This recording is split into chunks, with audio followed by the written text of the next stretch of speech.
A very good morning and welcome to a weekend edition of Global Morning. It's a show where we interact, we educate ourselves, we inform ourselves, and we have fun. My name is Ubong. Sorry, welcoming you to a program as usual and as always. I have Sadia Yakubu with me as we do this together. A very good morning to you, Sadia. Good morning, Ubong Usoro, my main guy, my main just like So today is Saturday, Right. and I know you love Saturdays. You know a lot of things about me. So what are you planning for this Saturday? What are your plans, Ubong Usoro? I don't want you to talk about the other talk that we talk. That one, I don't want us to talk about today. Don't talk about that one. We always talk about that one behind the camera.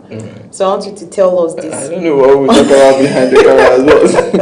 Alright, that's how we roll. That's how we keep the ball rolling on Global Morning lots Weekend of Edition. things. Saturdays are actually a day for refreshing.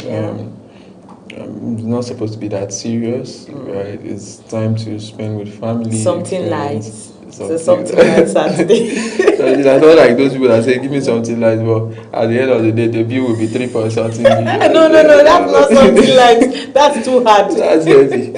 Alright, so welcome. Welcome to the weekend edition of Global Morning. I am Sadia Yakubu. Right, I think let me just bring to our attention on a few days ago. Today is the 30th of May, but a few days ago we had Children's Day, right? And I was just reminiscing some of the activities we used to do quite when we were still children. We can't say. Yeah, but big children. Yes, we have our big children, adult children. Right, absolutely. So some of the things we used to do as children. I still remember playing under the rain. I used to love playing under the rain. These days, I can't imagine myself under the rain. You are now an adult, so you can't do that again. I remember those days where we used to I used to really love watching movies as a child. You can still do that now. Yeah, but that changed. Like I think my scale of preference, or is it my, because you've never caught me watching a movie. Watch movie and see who will put your views. Watch movie and see how you sort out your views. I have free time now. Yeah, when you are free, you can do that. Ordinarily, you can do that because you start thinking of buying this, how to sort this, how to send money to mom and dad, take care of yourself, and Right. No, I mean, I don't mean like doing it as an occupation. Those days that we wake up, we stay in front of the TV. That's because you don't have anything to think about.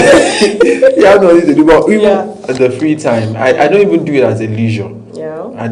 Some people do it. As people in the office, they watch movie once in a while. It's not a bad thing if it's your free spare, right? But I don't even do it. I don't find pleasure in doing those things. Maybe do research, read, study. It's more of my thing now, right? Yeah. So you could. I'm just saying that to mean that as we grow, some of the things we used to do as children, you could find that sometimes you don't feel.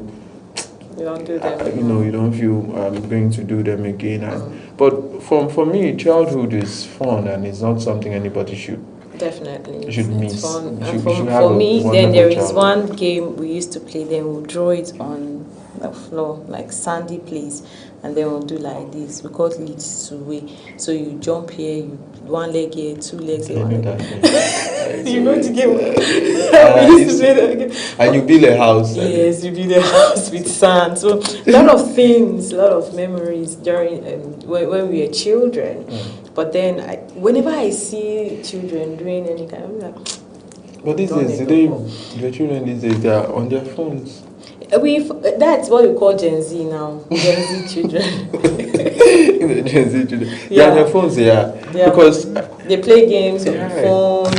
They listen to music. Because the phones, the first phone I ever used to play game was this Nokia. I played snake game. That snake game, and you'll be so interested in. You'll be doing like this. You're not going to kind of kill or during the game. But these children, they don't know what is 3310. They don't know what is Symbian phone. They don't know. They just know Android and maybe some of them don't even know Android. It's iPhones. They know so whatever brand. And they know what.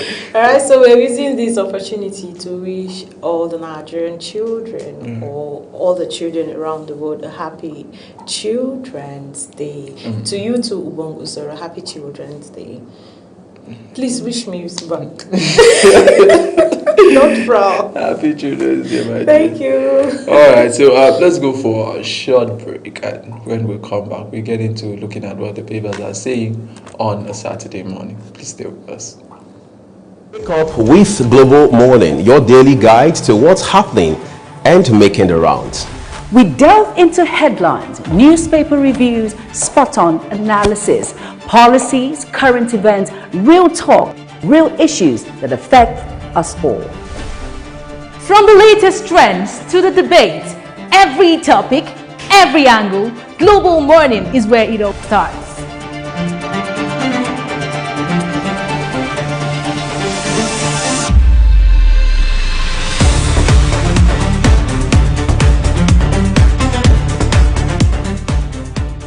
Global Morning, For the latest issues, always on point. watch Global Morning Monday to Friday at 7 a.m., Saturday and Sunday at 8 a.m. on Global Television. Hello and welcome. Today brings a calm and comfortable atmosphere across much of the country with a blend of clouds and sunshine creating fairly pleasant conditions. However, there is still plenty of moisture and energy in the atmosphere, which means rainfall activities will continue to increase as we move deeper into the day. At the moment, we're tracking developing storm systems around Maiduguri and parts of Plateau axis. These systems are expected to intensify overnight and may spark early morning thunderstorms across western parts of the Federal Capital Territory, Niger, Kwara, and parts of Kogi and Kwara states. Moderate rainfall also remain possible over parts of Adamawa, Taraba, the coastal areas including Lagos, Cross River, Akwa Ibom, and parts of Bayelsa. The most significant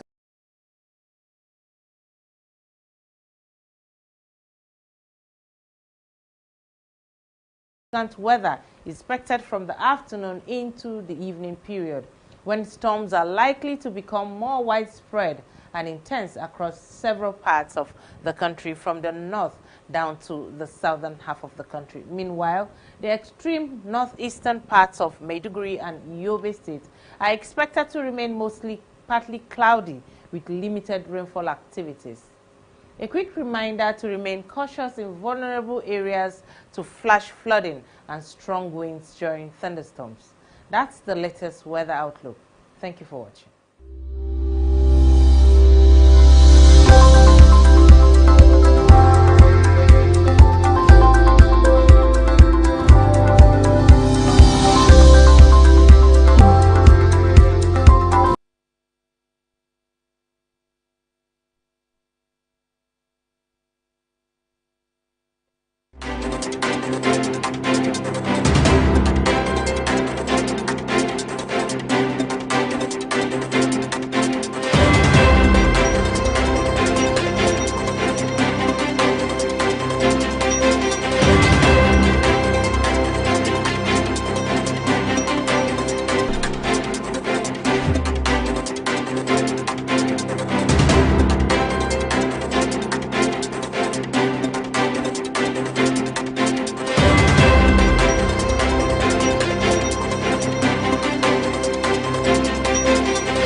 All right, so welcome back to the program. This is where we get to look at what the papers are saying on a weekend, and it's a Saturday morning. So, Sadia, which paper do you have first for us? Our first paper for today is Saturday Sun, and the lead story said 3 years scorecard knocks kudos for Tinubu. It has been hunger, insecurity, failed promises, Atiku, thief groups, Northern Christians, evil groups. President has laid foundation for prosperity. Ariwa thank others. Reforms necessary but coming with hardship, insecurity, democratic stains, that CSOs. And all this is on page 5, 26, and 27 of Saturday's Sun. All right, so President Bola Ahmed Tinubu, the 28th of May, clocked exactly 3 years in office, and Nigerians have been talking about his scorecard, and that makes the lead story on the Sun as Sadia read out. Other story, Oyo abduction, negotiate with kidnappers, abducted principal begs Tinubu and Makinde, is on page 29 of the newspaper. All right, we need governor's approval to vice bandit Gani Adams. Anyone who sends army civilians to invade forests, am I correct? Without government approval can be termed as a criminal. All right, so that's on page 21 and 22. Other story, Tinubu, fuel subsidy removal averted Nigeria's bankruptcy. The story is on page 29 of the newspaper. All right, the last story from me from Saturday's Sun is a 15-year-old girl goes missing at Umahia Estate. Whoa, that's on page 4. Okay, there's a picture story there showing social media influencer Ashton Mushi, where she's saying that controversy cost me good opportunities, coming from social media influencer Achimushi. And with that, we'll move to the next newspaper, which is the Vanguard newspaper. Vanguard newspaper, Saturday edition.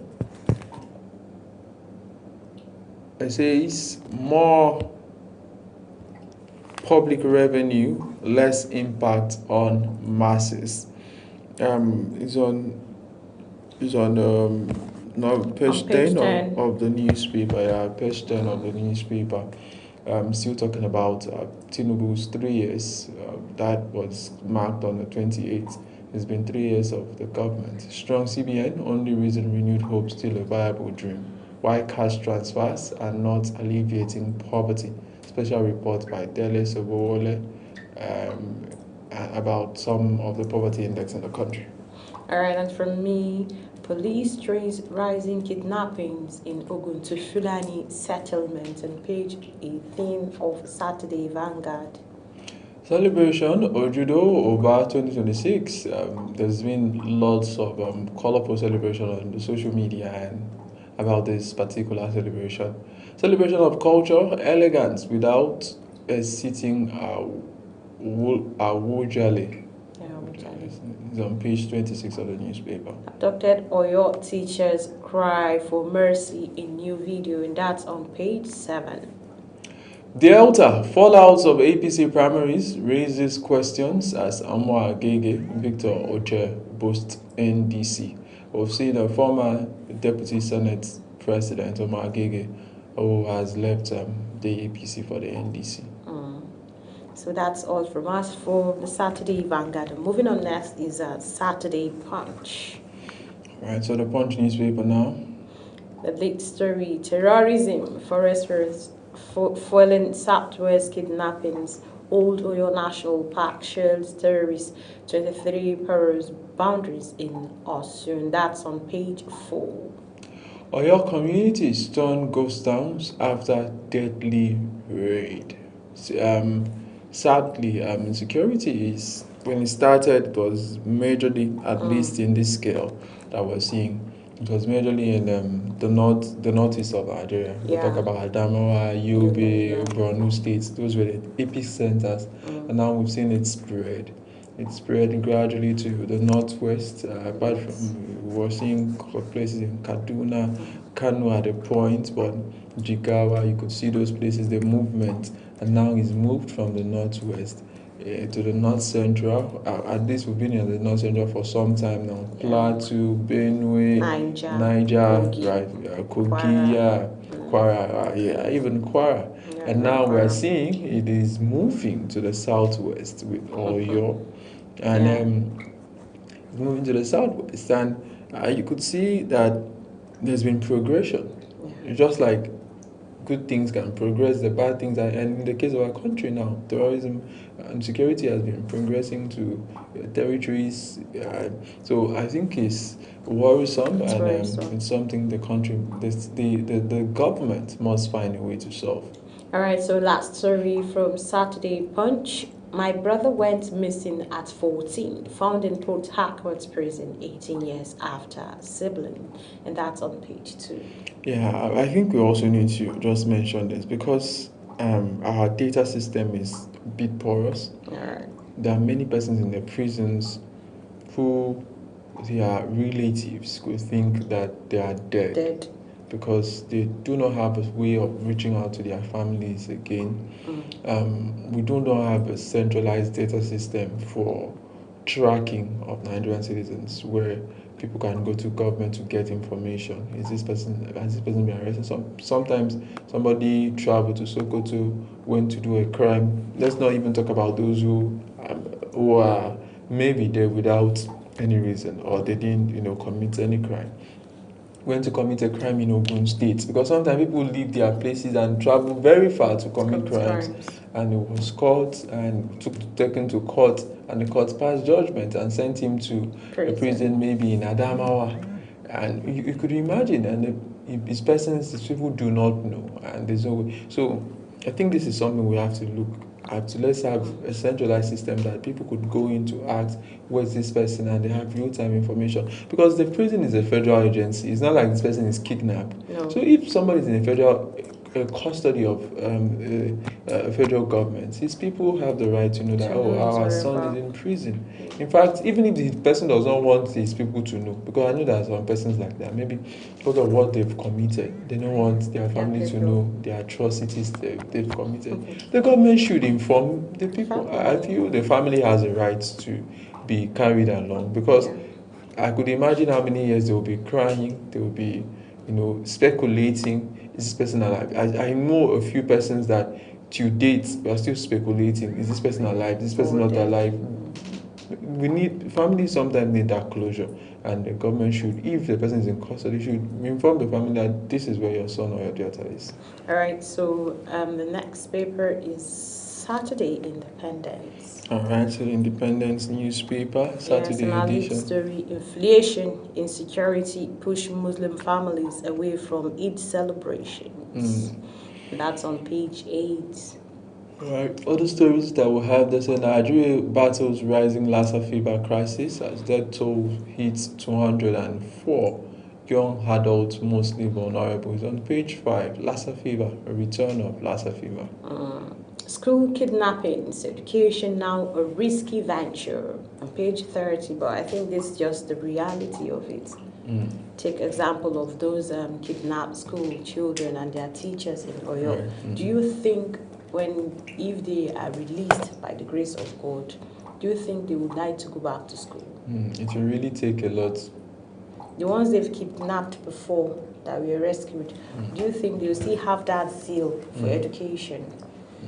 Now, some parents, there is nothing you tell them about education.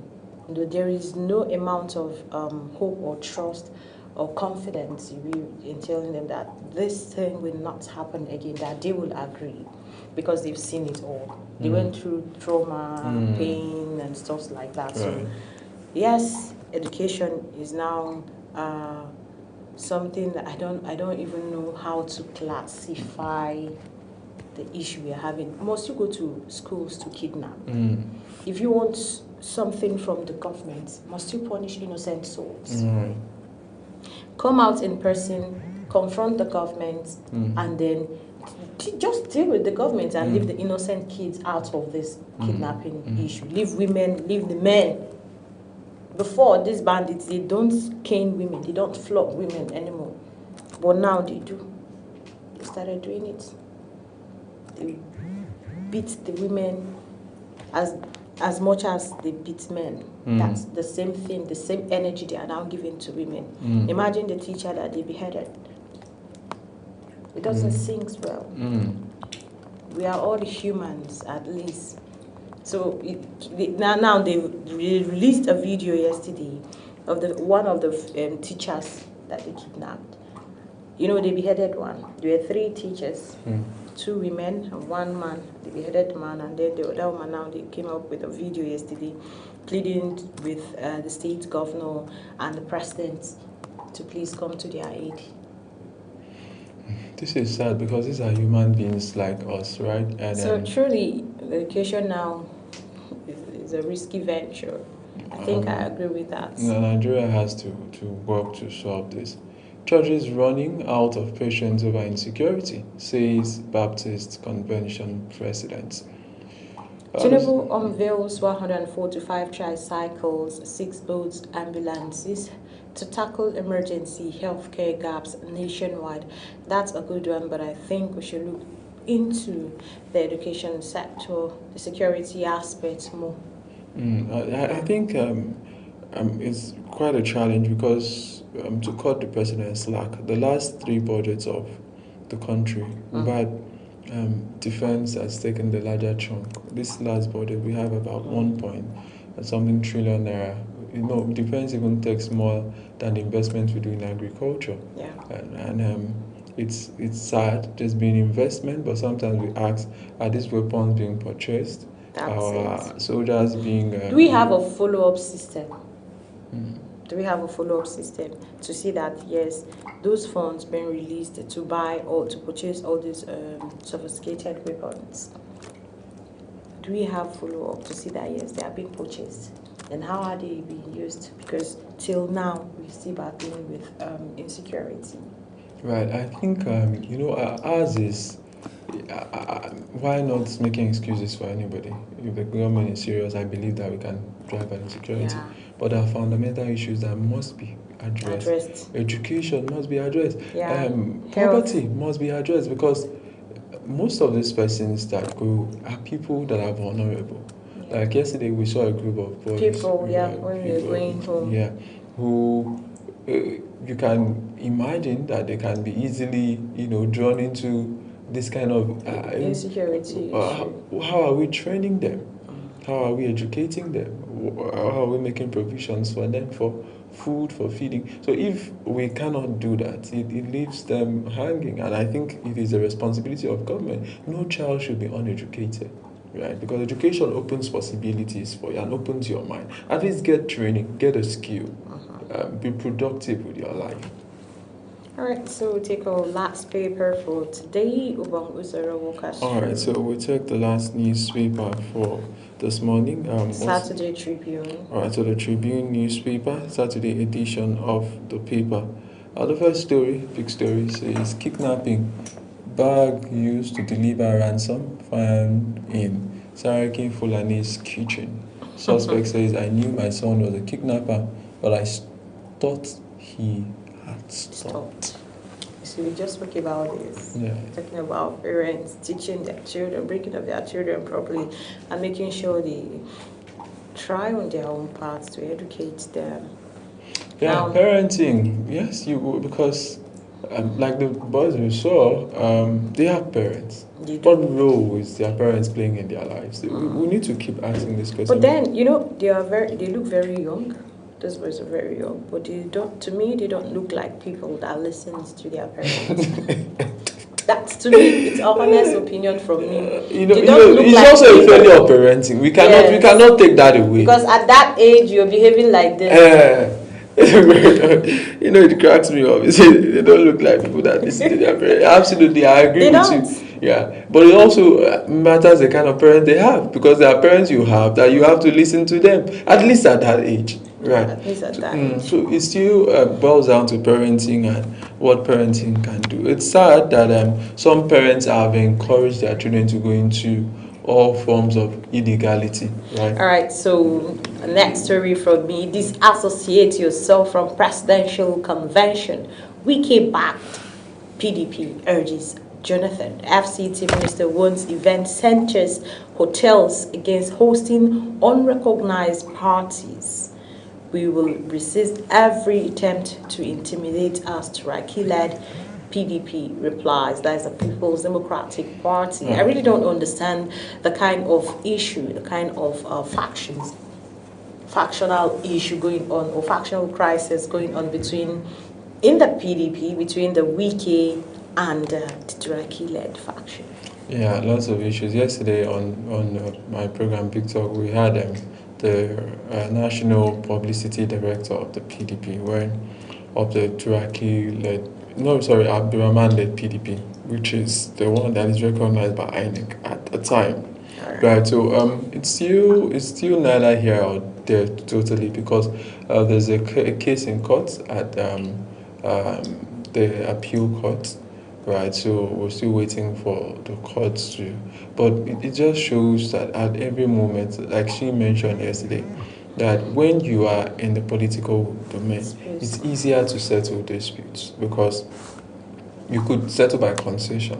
All right, okay, instead of us fight, okay, you take national chairman, I'll take national secretary. That could lead to settlement. We could say, okay, let's settle by voice vote. How many persons are here? 1,000 persons. Those who are in support, yes, you can settle by raising of hands. You could use numbers and settle. But once it gets to the legal thing, it's no longer about whether you are right, whether you are wrong. It's about facts. Who are those that follow the facts? And sometimes you could see somebody who has just one person winning the entire, and when you win, a winner takes it all in politics. So I think the party, like I advised yesterday, the PDP must look itself and be able to tell itself that it can do better. Right? Nigerians trusted that party for 16 years. They were the party that had opportunity to put Nigeria on a pedestal. Right? They should look back and reinvent themselves, and I think that would be my advice for them. Other series, Oshun APM affirms Makinde as 2027 presidential candidate, is on page 5 of the newspaper.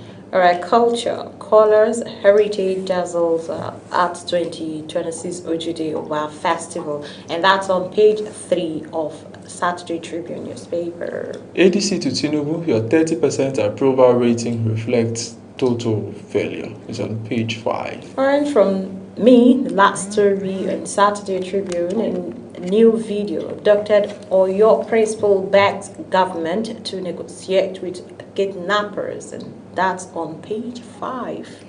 All right, and that takes us to the end of the newspaper segment of the program. We're coming back with a discussion segment where we'll have a guest and we'll look at the issues that seems to be bothering us and how to provide solutions to all of these issues. Please stay with us. We'll be right back after this break. All right.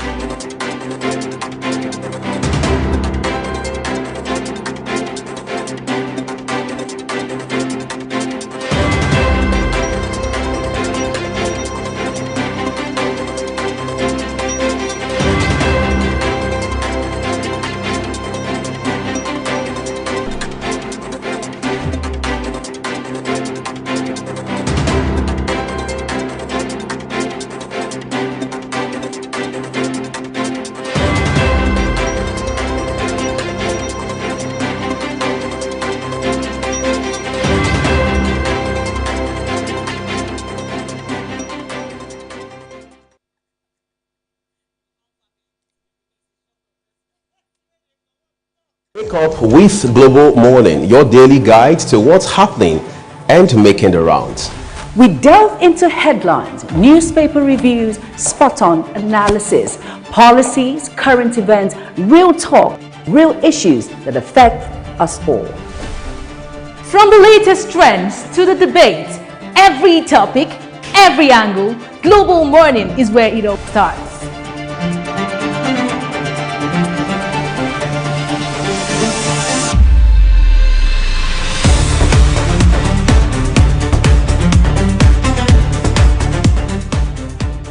Global Morning, For the latest issues, always on point.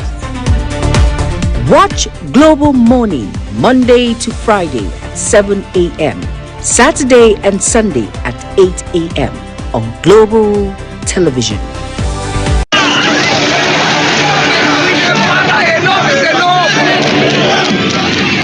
In an age of breaking news, you need a trusted source that prioritizes accurate, factual, and unbiased reporting.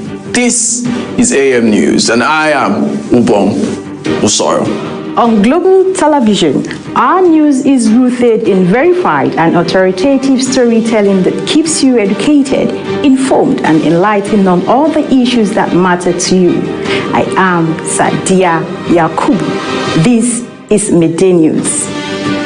You can trust our multi-platform news broadcast, real-time and fast-check stories for all the big local and foreign headlines round the clock. I am Ramsey Enoch Agbo. This is News Express. Our array of anchors delivers the news to our teeming viewers, breaking it down with context and perspective. This is News Cycle on Global Television. I am Anieti Patrick. And the flagship news is your hub for the day's most engaging stories. This is News Prime, and I am Jumai Manson. Did you miss any of our news rounds? No worries. Catch up at 10 p.m. and midnight, 7 days of the week. I am Mukhtar Kasim. Global TV is on DSTV channel 365 and Star Times channel 276. We're active across all social media platforms at Global TV NG. Global TV News, accurate and unbiased. I'm Uyi Agmofwebe.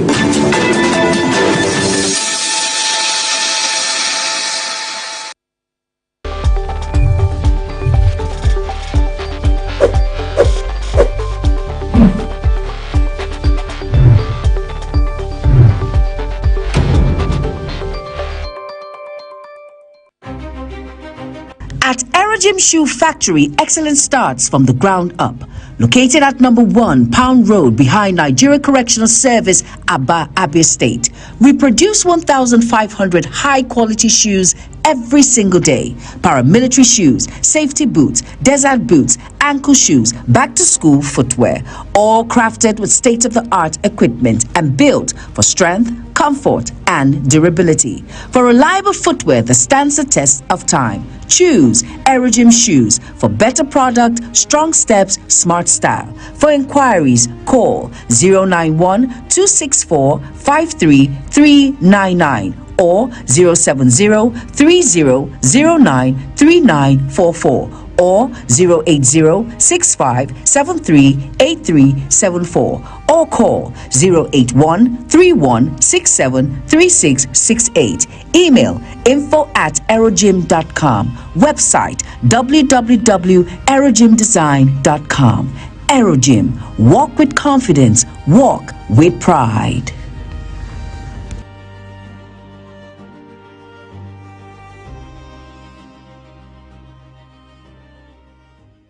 Hello and welcome.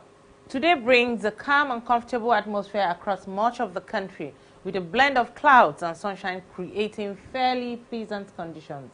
However, there is still plenty of moisture and energy in the atmosphere, which means rainfall activities will continue to increase as we move deeper into the day. At the moment, we're tracking developing storm systems around Maiduguri and part of Plateau Axis. These systems are expected to intensify overnight and may spark early morning thunderstorms across western parts of the Federal Capital Territory, Niger, Kwara, and parts of Kogi and Kwara states. Moderate rainfall also remain possible over parts of Adamawa, Taraba, the coastal areas including Lagos, Cross River, Akwa Ibom, and parts of Bayelsa. The most significant weather is expected from the afternoon into the evening period, when storms are likely to become more widespread and intense across several parts of the country from the north down to the southern half of the country. Meanwhile, the extreme northeastern parts of Maiduguri and Yobe states are expected to remain mostly partly cloudy with limited rainfall activities. A quick reminder to remain cautious in vulnerable areas to flash flooding and strong winds during thunderstorms. That's the latest weather outlook. Thank you for watching.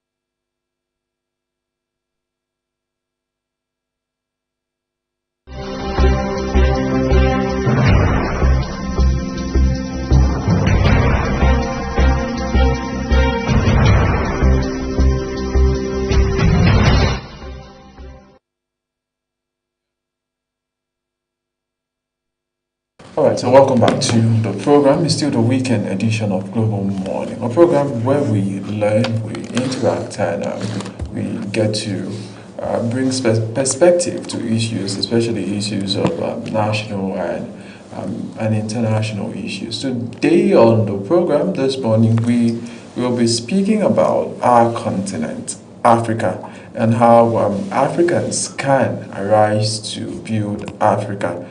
I know there was a time a movement arose, and the movement was Africa for Africa, where lots of persons talked about how we can build Africa, how we can accelerate development and all of that. But today on the program, we'll be speaking to Success Bright. He is the team lead for Focus Africa Group. He's been involved in training, in mobilizing reputation for continents, in organizing programs all across countries in Africa and around the world to bring new perspective to issues about Africa and share perspective as to how people view Africa. As we discuss, Africans building Africa, harnessing a mix of population and natural resources on the program today. Success Bright is right here, and I have Sadia as we'll be doing this together. A very good morning to you, Mr. Bright. Good morning. Thank you for having me in the studio. Good morning, Mr. Bright. Thank you. Right. Africa, you seem to love the continent. Tell us why do you? We've seen so many persons leaving, and you are telling people to come invest in Africa. Why the love? I don't think everybody's leaving. I said we see so many persons. Some persons. There are many of us that love Africa. There are many of us that love Africa and will be here and to change the narrative, to change how things are done. So I love Africa because first, this is my continent. Nobody leaves his father's land and run away perpetually. Something will bring you back here. If it's not while you are alive, when you are dead, they will bring you back to bury you. So Africa is our continent. We owe a duty to love and to make sure that we drive development here in the continent. But let's look at, when you compare Africa to the other continents of the world, what's our rating and where do we stand? For instance, we have North America, South America, we have Asia, we have Europe. When you compare Africa to those other continents, Antarctica, the rest of them, where does Africa stand in the global rating? Every continent is unique on their own. When you're doing a comparison, it can either be in development, the way people behave, growth acceleration and all of that. Now, if I want to do a comparison between Africa and Europe and America, you also have to look at how long they've existed, what technology is available to them, what resources are available to them, how are those things managed by who, and so all of these things comes into the conversation. So literally, when you want to, there's no basis to compare, because when you go to the US, the America, the Europe, they are far ahead of us in technological development. And but when you come to Africa, we have a lot here that if we also manage them very well, we will be somewhere in the mix. So I don't want to go right away and say Europe is better than Africa. We know all of that and the aspects that they are better. So Africa will have potential and we can make it work if we have the right management in place. So how does African populations contribute to development? One of the good things we have is the population and the human resource capital that we have in Africa. Right now, we are not managing them very well for productive reasons, and those are the things we need to look into. Though some African countries are beginning to take responsibility, but those that are supposed to lead the rest of the pack are not doing what they're supposed to do. So the population we have in Africa can either be a blessing or a problem, especially the youth population that we have. So we are advocating for our government to wake up and see the population we have as a blessing, channel their energies properly so that we can have growth in the continent. All right, so are you saying that the problem we have basically is a leadership problem? Because you've said the government should wake up. Is it a leadership problem? And if it is a leadership problem, how do we tend to solve this problem? Everything rises and falls on leadership. So it is a leadership problem. It is also a followership problem, because the leaders will lead and the followers will respond. But first, there should be willpower to set a tone that every other person will follow. So over time in Africa, we keep saying these things, that our leadership should rise up to the occasion. I don't want to be very specific on this discussion, but we all know that across Africa, things are going wrong. 2 days ago, I was hosted by Governor Kadiva from Namibia. She was here on a trade mission, and we were having a conversation how things can change. Listening to that woman, you could see a leader that has a vision. But the thing is, how many people around her have the same clear vision on the roadmap? So she might be a lone voice in her cabinet. And this thing happens everywhere. So in Nigeria, every politician is interested in winning the next election.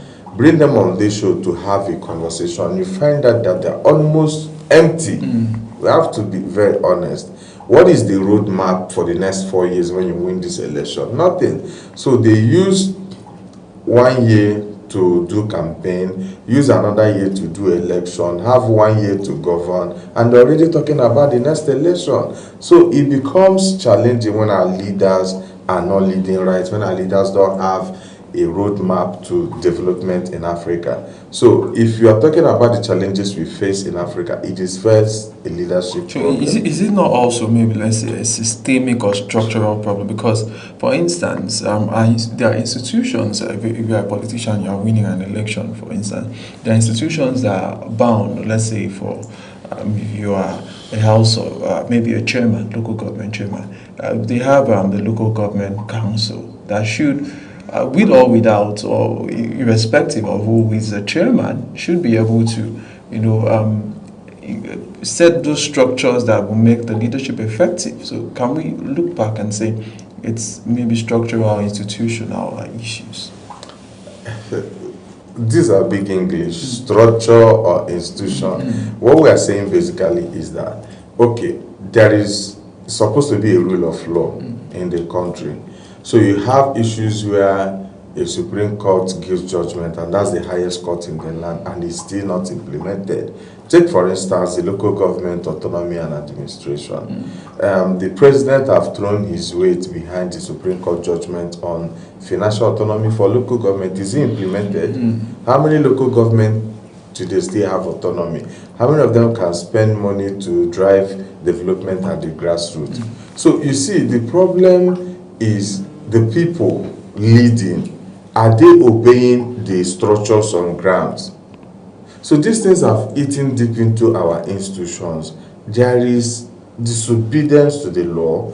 People do what they want to do because they have power, they have immunity. And also we need to start addressing people.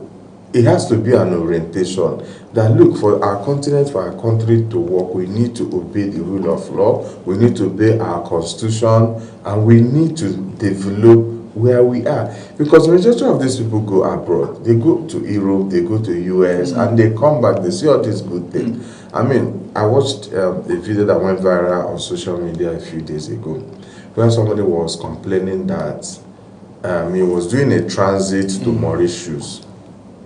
And when he got to a particular country, they sent them back to Nigeria. And he was very proud, saying, this is just the only time I have to go for holiday to rest. And there's no place you can rest in Nigeria. So the issues we are the issue, both the leaders and the followers. We need to, look at obeying the laws, we need to look at following our institutions, the structures on ground, to develop our place is very important. All right, so I like to just keep talking about, let's look at investment in Africa now, right?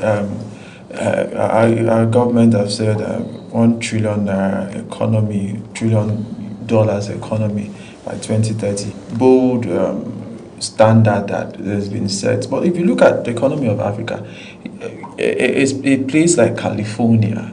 You can add maybe 5, 6, 7 countries in Africa. They don't have that type of GDP at the end of the month. Our economy is still very export dependent or import dependent rather, not exports dependent. We depend on import and all of that. And most of the people who come to do business prefer to send the finished goods to Africa instead of siting their production plants in Africa. Are Africans waking up to the reality that if this continent must develop, we will take center stage? Of course, we have to have that consciousness. You mentioned California.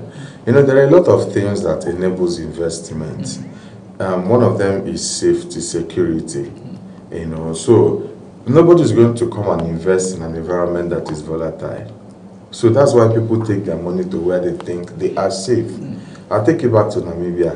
When we had the conversation with the woman, we found out that Namibia was rated B++. And Namibia is in Africa, where you do investment and you go to sleep. And there are some government policies that also favors investment, protect your investment, and all of that. Now, in Nigeria, for instance, is the case the same. Everybody's running. There's election period. Embassies are warning their citizens, come back home or make sure you stay in a place that is safe. So who is coming to invest into those economies? Those are the problems. So you also look at technology maybe in agriculture, technology in infrastructure, in investment and all of that. So if there is an enabling environment, you can talk about attracting investment to compete with the places like California and all of that. So we believe that our governments in Africa have the responsibility to make our country safe. Botswana is safe, almost zero tolerance for corruption. Namibia, the same thing. Rwanda is developing very fast. So we have some pilot examples in Africa of economies that are doing well. But you see the problem I have noticed that there is no cohesion, no unity among African leaders. So that is why you have an EAC bloc, the East African bloc. You have ECOWAS, I don't know how functional it is. I mean, when was the last time you heard about AU? But when you go to other clients, you hear the European Union, very functional and all of that. Now, in Africa here, SADC seem to be doing a bit more. The South African region seem to be doing a bit more in unifying their people for trade, investment, and diplomacy purposes. East Africa is also trying. But these are all isolated cases. Can we have a unified system in Africa where the leaders are speaking with one voice? Where they are trying to implement action for development in Africa. Until we address these things, we'll still keep making reference to California economy and the rest. So we need concerted effort in Africa to address development. Right, that just takes me to the next question before Sadia comes in. I remember one of the days where Dangote was granting an interview, and he said that sometimes to get passports to an African country is more difficult than to get passports to European countries. You've traveled a lot. Is that maybe one of the reasons? And why do we have those barriers that you're in Africa, you want to, maybe as a Nigerian, get a passport to another African country? You have to pass through various, measures before you can get it. You see, I was having this conversation on radio a few days back, Citizens FM. So I was not happy because you mentioned that we're having an anniversary in Morocco. The reason we will cancel that anniversary is that Moroccan government, for whatever diplomatic reasons, denied about 15 people's visa. And these people are from South Africa and from Libya. They cited an issue that South Africa have with the Sahel region and all of that. And I'm saying this is in Africa. These same people that are in immigration handlers will get a Schengen visa and go to 20 plus countries, from one country to another. You enjoy all of these things. Why can't we have it in our own continent, Africa? So you see, until these issues are addressed, look at the xenophobic issues in South Africa, until these issues are addressed, there's not going to be development in Africa. We live in immigration issues, there's border crisis. You cannot even move with your eyes closed from here to Cameroon. It's a problem. You'll be afraid of what is going to happen next. So all of these things are affecting growth. They are affecting development any way you like it. So what is the solution? We are calling for a unified immigration system across Africa. Let's have 30 days, 90 days that you can go to any African country, do business and come back. But are we having those conversations at the level we should? No. Now, the issues with South Africa, a few governments have spoken of, the rest are quiet. Protecting investment by individuals or some different. You saw the incident at the National Assembly in Nigeria where one senator from the East was saying, no, let's give some time and talk to South Africa, where that's diplomacy. But have we heard anything about it till now? So if you don't address these issues, it becomes very difficult to talk about development in Africa. So the easy passage of people, goods and services around Africa should be a top priority. We should address it. All right, so you spoke about technology. How can technology help Africa maximize the benefits of their natural resources? Very simple. So technology in trade, we'll be talking about e-commerce and the rest. So how do you produce something and you want the rest of the world to see it? It has to be driven by technology.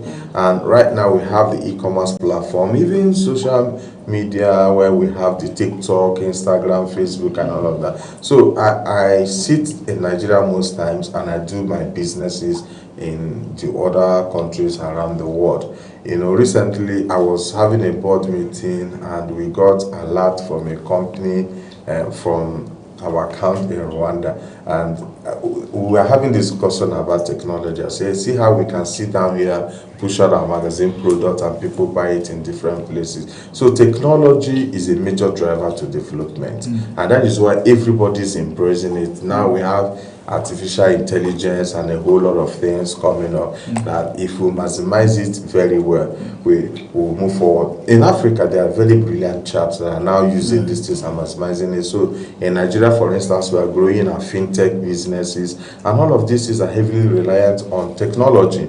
So today you have the likes of the fintech banks that have come up that we all know. And there was one analysis that on the German market, for instance, they are trading over 2 to 3 billion every day on one e-commerce platform. I can bet you that you don't know who the owners are. You might not know them one-on-one, but you know their brand because there is a technology that have made it very popular and all of that. So we cannot downplay the role of technology in economic development across Africa. All right, so I'd like to do a follow-up to that. Like you said, technology is very important. Do you think that Africa can decide to make use of Africa-built technology? For instance, in social media, if you go to China, they have the variants of most of the popular social media. This thing, that's a way of saying, let's localize our product, our content, because there's been lots of information about data monitoring, privacy concerns, and at the end of the day, Africa, some of these places, they don't even have offices, physical offices in Africa, but outside of here, they have maybe even per states, they have physical offices, but in Africa, they don't have. There was a time our government was trying to see how to make them come to have physical offices in Africa. We don't know how far that has gone. That's one. How can we get to mobilize those resources so we could use more of the things we do in Africa? Because sometimes people think things in Africa are fake, or they won't get your product. If you do a product at Aba, for instance, and maybe I give you a product from Aba and there's a product from Taiwan or Singapore, I know some persons will choose the ones from Singapore thinking they're superior in value. When you talk about Africans building Africa, for me, from where I sit at Focus Africa, I'll be looking at maximizing the homegrown solutions to building Africa. And this now will make you to realize that we have to have a less dependence on foreign things in quotes. Then we look at the things we have inside and empower them for growth and all of that. Now, because over time we've depended on the rest of the world for every single thing, the shoe you wear, the toothpaste you use, you find out that we've lost the capacity to develop in-house and love what we have. That is why today there is a car brand in Nigeria that is indigenous. We all still prefer to buy the ones from Korea and the rest. So I am advocating that we need to look inward and empower our industries and things that are home here and develop them for optimal performance. Now, you see this reliance, you mentioned that our government go to China, go to the rest and ask them to come and set up in Nigeria. It is good because it brings foreign direct investment. But at the end of the day, they also repatriate all their profits back to where they are coming from. So in fact, they even make us the more and take our resources and go back to develop. So when I was growing up in Aba, we used to be very familiar with Bata shoe. Bata shoe produces tons of shoes that we wore when we were in school, secondary school and primary school, but it closed down. Till today, nobody is talking about Bata shoe. The government of Alex Oti have done a good job trying to revive the Star Paper Mill, 4 Point, some other industries that have not rebounded for a very long time. This is the effort we are supposed to be making across this country. There were industries that were producing things that were closed down. When was the last time we heard a lot about our cocoa industry? We harvest now, we ship to wherever. In Ghana, the president got angry one day and said, everything that is our raw material that they used to produce chocolate and all that, we are not exporting again. So we have a lot of these things in abundance in Africa, from Cameroon to South Sudan to Ethiopia. There are many natural resources found in Africa. What are we doing to develop them inside? You find out that if we have a policy that focuses on indigenous manufacturing companies, we'll have less reliance on foreign-made products. Now, COVID taught us a lesson. I don't know where you were during COVID. COVID taught us a lesson that people had to depend on what we have. Is it not when you go outside that you'll be able to buy something at Gucci shop or St. Lawrence and the rest? So we were eating our food, by virtue of the work I do, I'm very close to some leaders, some politicians that have craze for foreign-made products, watches and all of that. Nobody went anywhere. You have to be here. So COVID taught us a lesson that I thought we would have built on. But unfortunately, we have forgotten the lessons it brought to us. So we need to go back to supporting homegrown solutions to development. Right, so just to add to that, we are even seeing countries that normally some person will say, what are Africans doing in those countries? Like Cambodia. The other day we saw Cambodia bring a data that Africans who have overstayed their visa and who are not able to get clarifications should leave the country, and it raises concern for some of us. Africans are being told to leave. We're seeing stronger national parties rising in parts of the West, in Canada, in places, people saying these people should go back. And even in Africa, South Africans are saying Nigerians are taking over their jobs. They should go back to where they come from. How do we solve these issues where Africans are now seen as people who are coming to leech on developed countries or societies that seem to be doing well? 2 days ago, when this Cambodia issue broke, I had to go on the internet to search which continent, where is Cambodia? We hear Cambodia like you used to hear different names. So before then, I really didn't know where the Cambodia is. So I now saw it is in Asia and all of that. So the truth is, we need to do more. We need to do more to grow our home. I cannot live in another country. Personally. I cannot. I have a job in the US. I work for Center for International Trade Development in Miami, Florida, and it is a department in World Trade Center. So when I got that job, one of the first requirements is that I have to relocate to the United States. I said no. I have a project I'm working here. I prefer to stay here. Now, I almost lost that job because I refused to move until my own director, who is from somewhere in Asia, negotiated for me, and I was allowed to work from anywhere for 9 months, but I must be in the US for 3 months. So many people would have embraced the opportunity and delete their trace from Africa. But I believe that Africa will be built by Africans. So how do we do that? It is not by running away. It is by staying here and face the responsibility and change Africa. So there are two ways to this. When I see Africans who are always looking for a visa to run away, they don't tell you their stories. They don't tell their stories. I mean, there is basic amenities and all of that, but they go through a lot to sustain livelihood in those countries. Let me ask you, when was the last time somebody from UK gave you money for no reason? Just give you money. But in Africa here, you give people money, they call you. I bet you, if you pick up your phone now, there are many phone requests on your phone. I'm in the hospital. I've not eaten today. I don't have transport money to go to school and a lot of things. And we give those money freely, irrespective of how hard, how difficult it was for us to earn those money. But somebody abroad will not do that.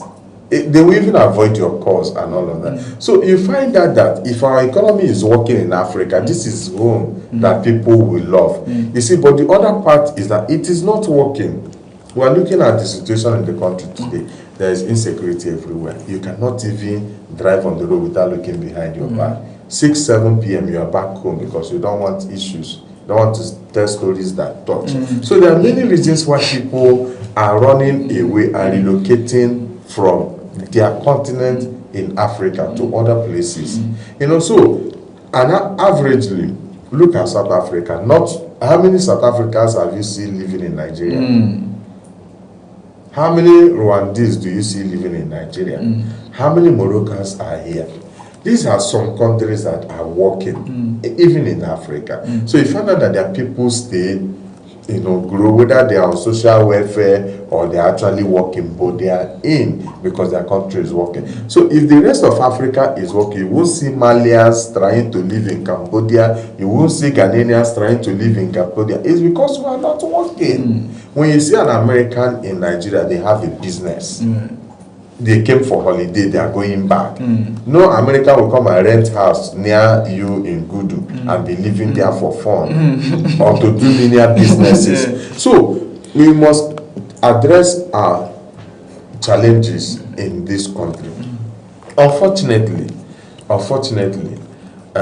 this whole thing is complicated. We don't even know what efforts we are making. We don't know how citizens are responding, how they are helping to address these issues. But one thing that is very germane is that we have to address our issues. It is only that time that people will stay back and grow the economy. If somebody is afraid, you can't beat a child and tell him how to cry.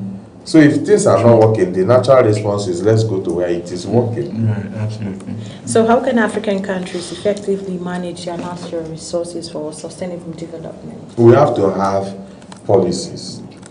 We have to have policies. I'll take you back. We saw that a lot of infrastructures we have in this country were built by Obasanjo's regime. Check it. Were built by that regime. So that's an infrastructure. And I also give President Tinubu some kudos. They are doing a lot in infrastructure development.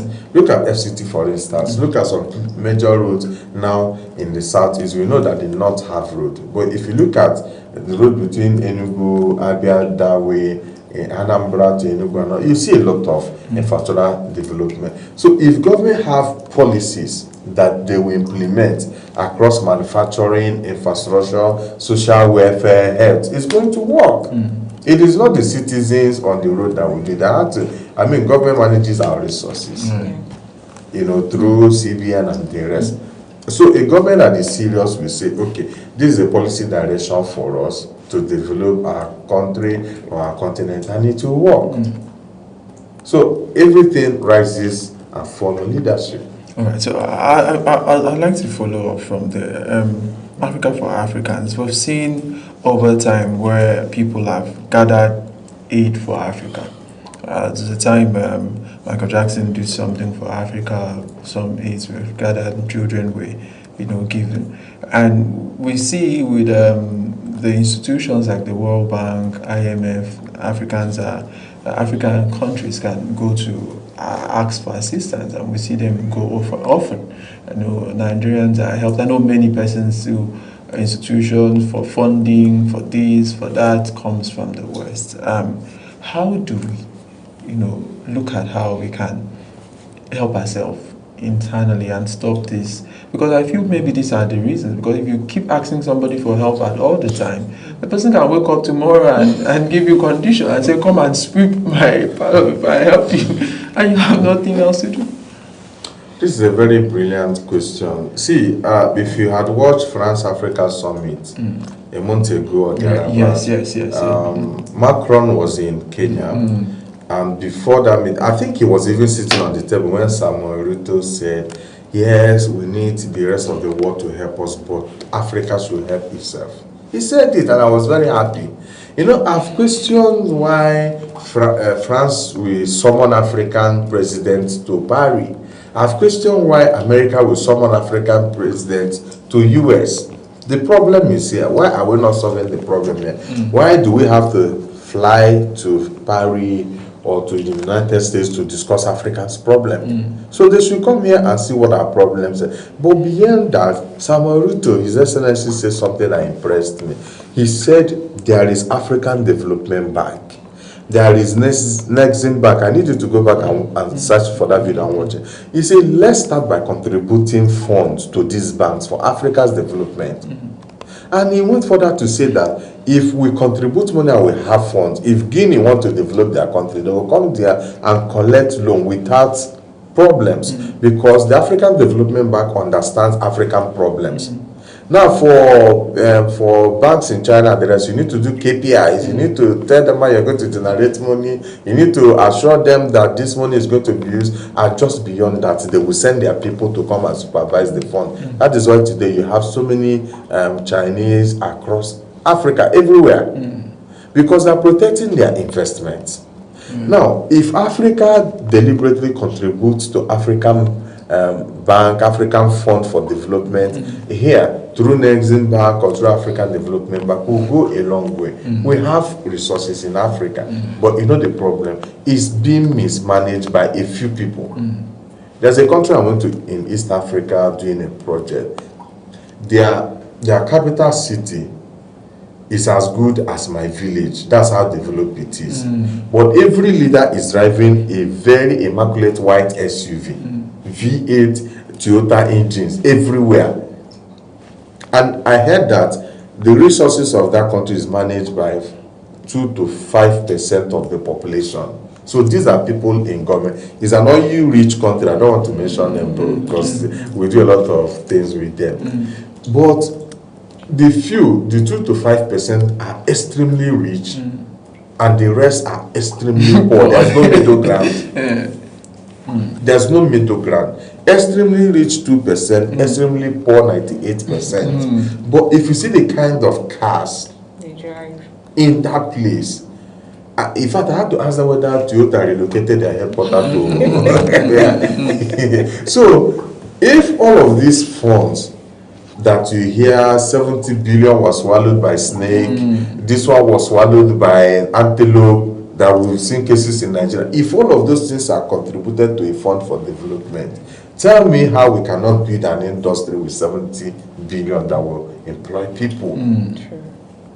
Today now, is there a national carrier in Nigeria?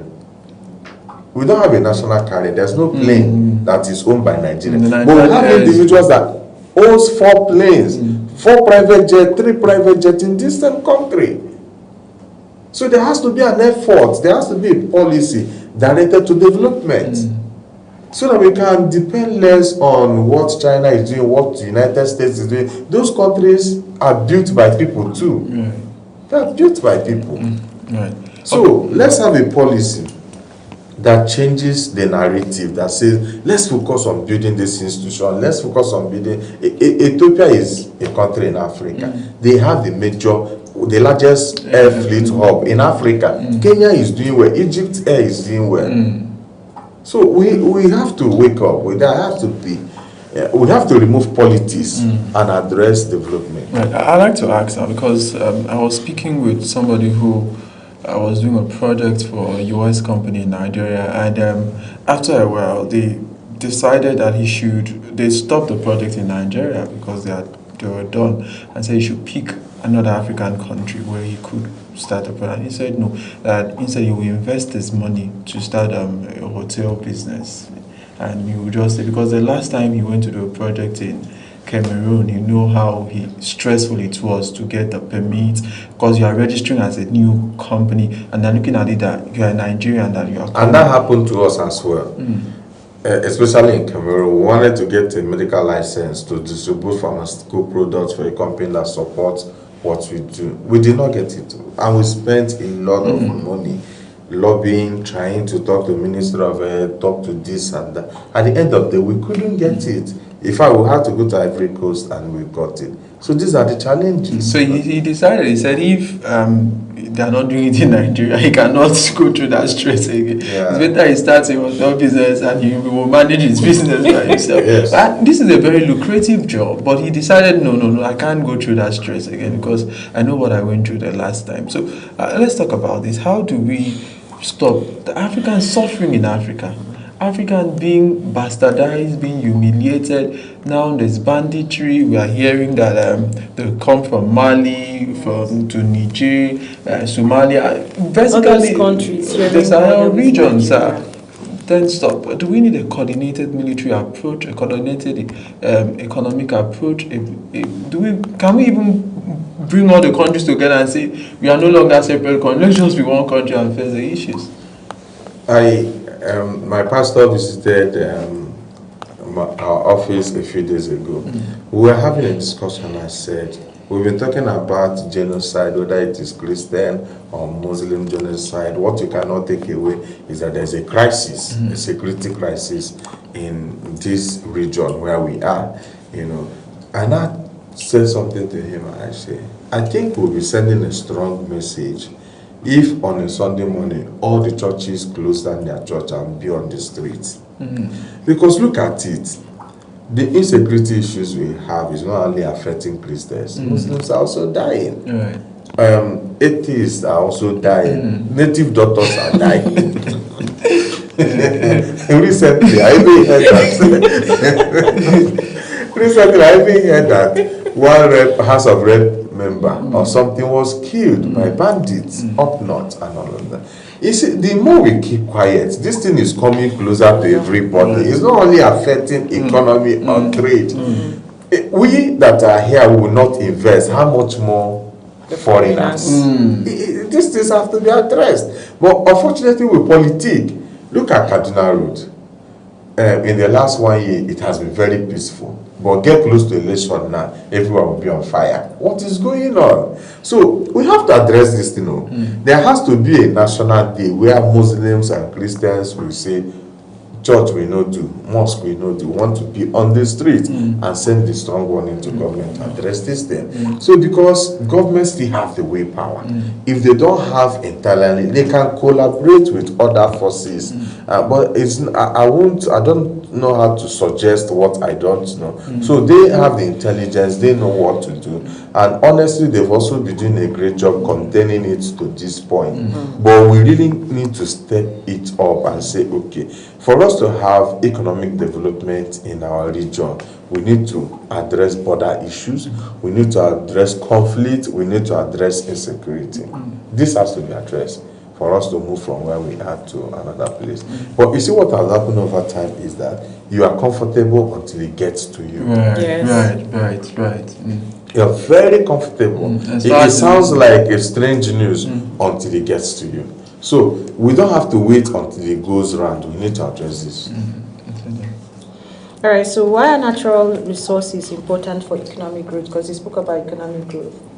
natural resources, the countries, the regions that have it will be better for it because, I mean, they don't have to start importing everything. So I'll go back to the conversation we had with the Namibian government a few days ago. I was very impressed to hear the opportunities that coastal lines holds for fishery, mining, transportation, and all of that. Now, the good thing is that in Africa, we have a lot of these abundant resources in Africa. So much that Chinese have made Africa their base now.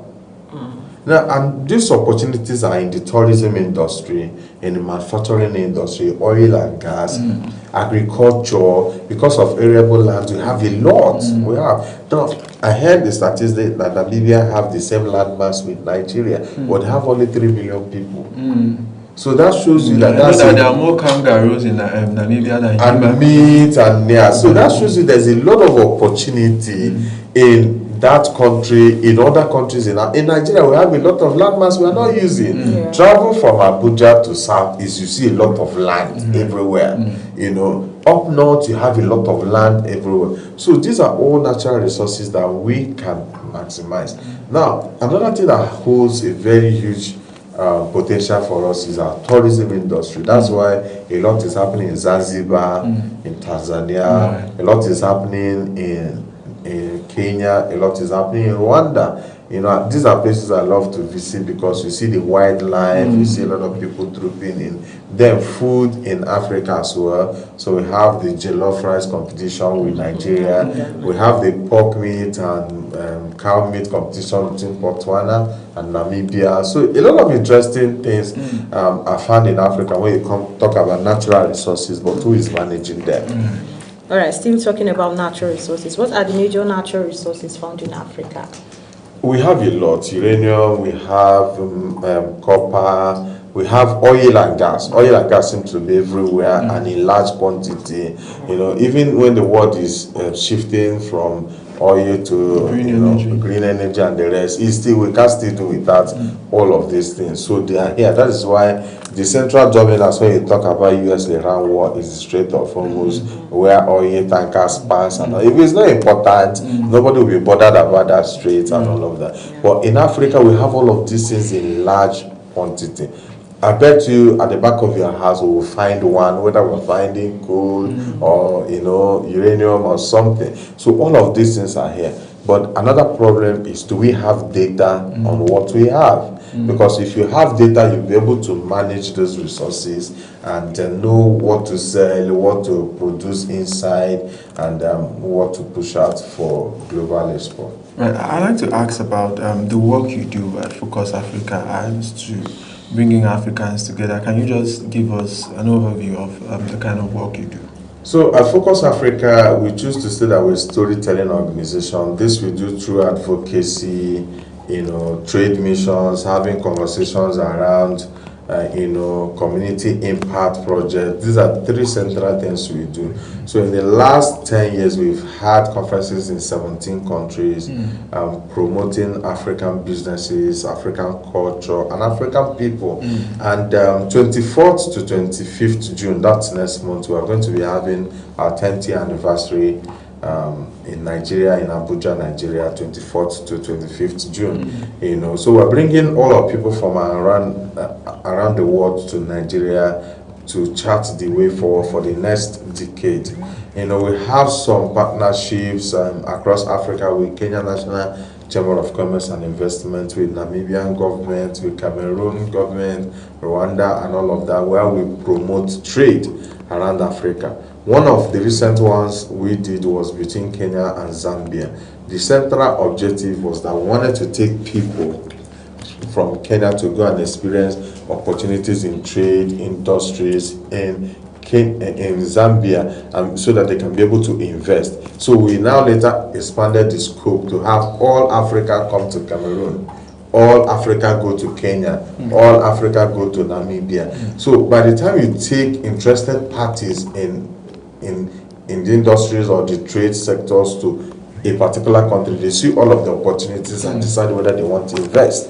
And it doesn't stop there. While they are there, they can pitch to other delegates, trade experts that are coming from different countries and say, I do sugar production in Nigeria. Do you want to invest? So when we did one in 2021, we saw Tex Global from Cameroon coming to invest into fishery in Bayelsa State in Nigeria. And one of the major things Tex Global do is to process pepper into a liquid form. So it doesn't start grinding again. You just measure some cup and put in your food and all of that. We saw a company in Libya, assisted by government, coming here to buy rice in large quantity. We partner with Rice Farmers Association of Nigeria and all of that. We saw South Sudan government asking Rifan, Rice Farmers Association, to come and set up a sister, a look-alike Rifan in South Sudan. So over the years, we've had success stories with our trade missions and with our advocacy programs and with our community impact project. Right, so this is the last question for me. What is the place of young people in Africa, and how can young people set the pace for the next generation of Africans that we hope to see? A lot of young people are doing what they're supposed to do. I'm a young person, you're a young person doing something, even in the media space and all of that. So we already have identified our space, but we need... We have a lot that I've not. We saw some yesterday. Yesterday, closing from work, we saw some young persons, about 6 of them. Yeah, more than 6. Like you said, they don't look like people that listen to... They don't look like people that listen to their parents. Okay. Well, there's always one out of the 12. There were 7. But the interesting thing here is that our fintech businesses are driven by young people. Absolutely. Our logistics companies are driven by young people now. So there are lots that young people are doing. Many of the young people in Nigeria have identified what they want to do. Yeah. But there has to be investment into our ideas. There has to be an envelope. See, this thing we are discussing now. When you try for 1 year, 2 years, and it's not working, the next response is to jump back, to run away. So government is also bringing up policies. So it's not all gloomy. I was midnight. I was seeing the report on NER Fund. Whoever thought of that idea, it was brilliant. So NER Fund says you want to go to school, you don't have resources. We as government pays the university. We don't give you we pay the university and give you 20,000 stipend for a month. I mean, when we went to school, if you see 800 naira, you're doing well. I know that there's inflation and things have gone up, but I mean, if you are managing 20K as a student, you buy food, and all of that. So, the government is doing some pushing out some policies that are helping. So we saw previously, we saw the Empower and all of that. We saw the microfinance bank loan. People benefited from all of those things. So those are also government efforts in investing in young people. They need to do more. They need to give us concession when we're dealing with big business people, in an economy full of competition and all of that. So because SMEs also drive the economies, and most of these young people are in SME businesses, so we need to have more effort pushed into helping young people stabilize. Thank you so much. All right, so that's all from me. We wish you all the best. Thank you so much, Success Bright, the team lead at Focus Africa. I wish you all of the best and the work you do across Africa.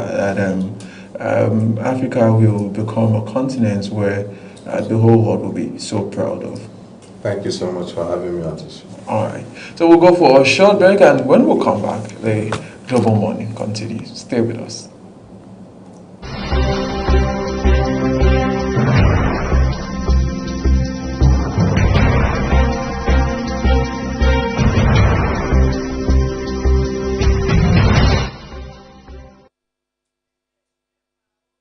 Wake up with Global Morning, your daily guide to what's happening and making the rounds. We delve into headlines, newspaper reviews, spot-on analysis, policies, current events, real talk, real issues that affect us all. From the latest trends to the debate, every topic, every angle, Global Morning is where it all starts.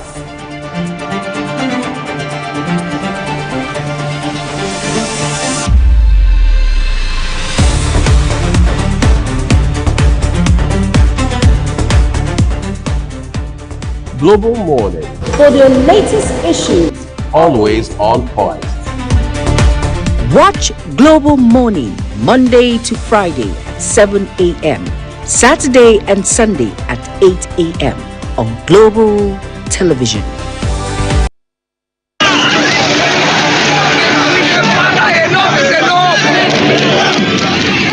In an age of breaking news, you need a trusted source that prioritizes accurate, factual, and unbiased reporting. This is AM News, and I am Ubong Usoro. On Global Television, our news is rooted in verified and authoritative storytelling that keeps you educated, informed, and enlightened on all the issues that matter to you. I am Sadia Yakubu. This is Midday News.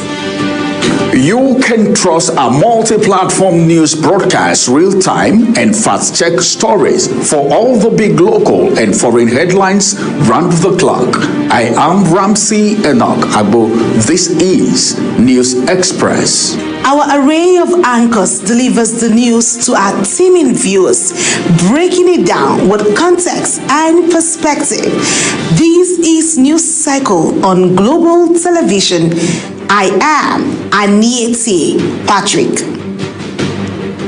And the flagship news is your hub for the day's most engaging stories. This is News Prime, and I am Jumai Manson. Did you miss any of our news rounds? No worries. Catch up at 10 p.m. and midnight, 7 days of the week. I am Mukhtar Kasim. Global TV is on DSTV channel 365 and Star Times channel 276. We're active across all social media platforms at Global TV NG. Global TV News. Accurate and unbiased. I'm Uyi Agmofwebe.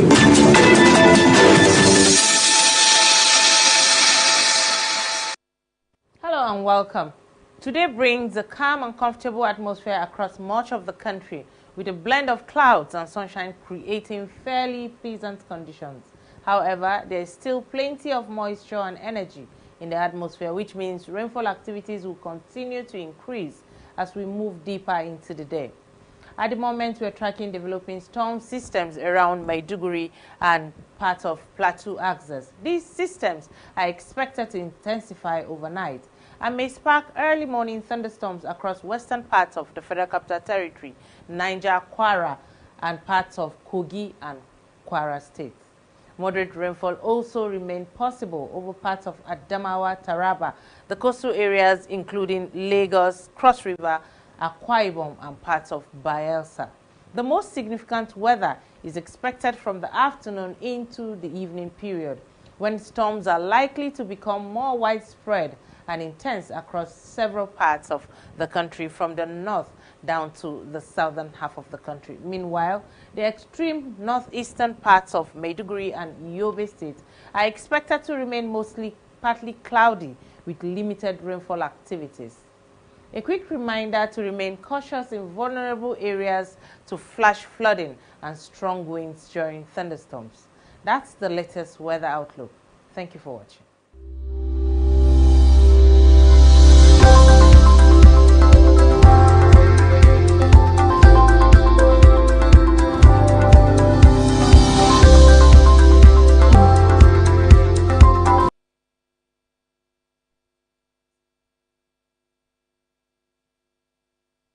At Witchtech Cables, we don't just make cables, we deliver excellence. Our products are built with advanced technology, trusted for their unmatched quality and durability. With a wide range of cables, swift delivery, and continuous innovation, we stay ahead of the market demand. We are proudly Nigerian, fully indigenous, yet world-class. Backed by a professional team, strong technical support, and a deep commitment to customer satisfaction. Witchtech Cables is more than a brand, it's a promise. Witchtech Cables, quality cables better than the best.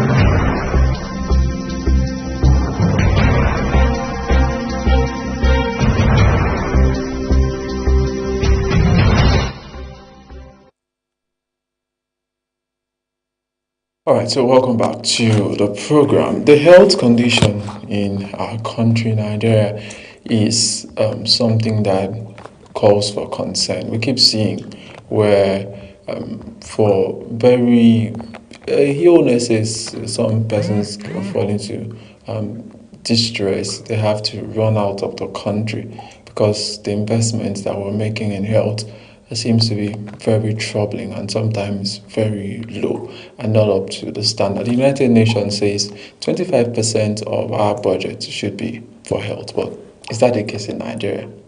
Maybe sometimes no.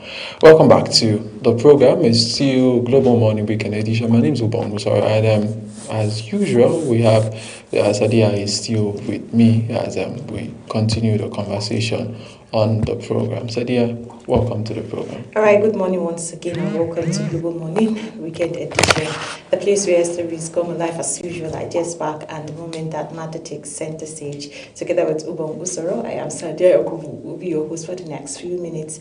DSTV channel 365 and Star Times channel 276. You can also watch on YouTube using at Global TV NG. So like Ubon stated earlier on this segment of the program, we'll be talking about Health agenda.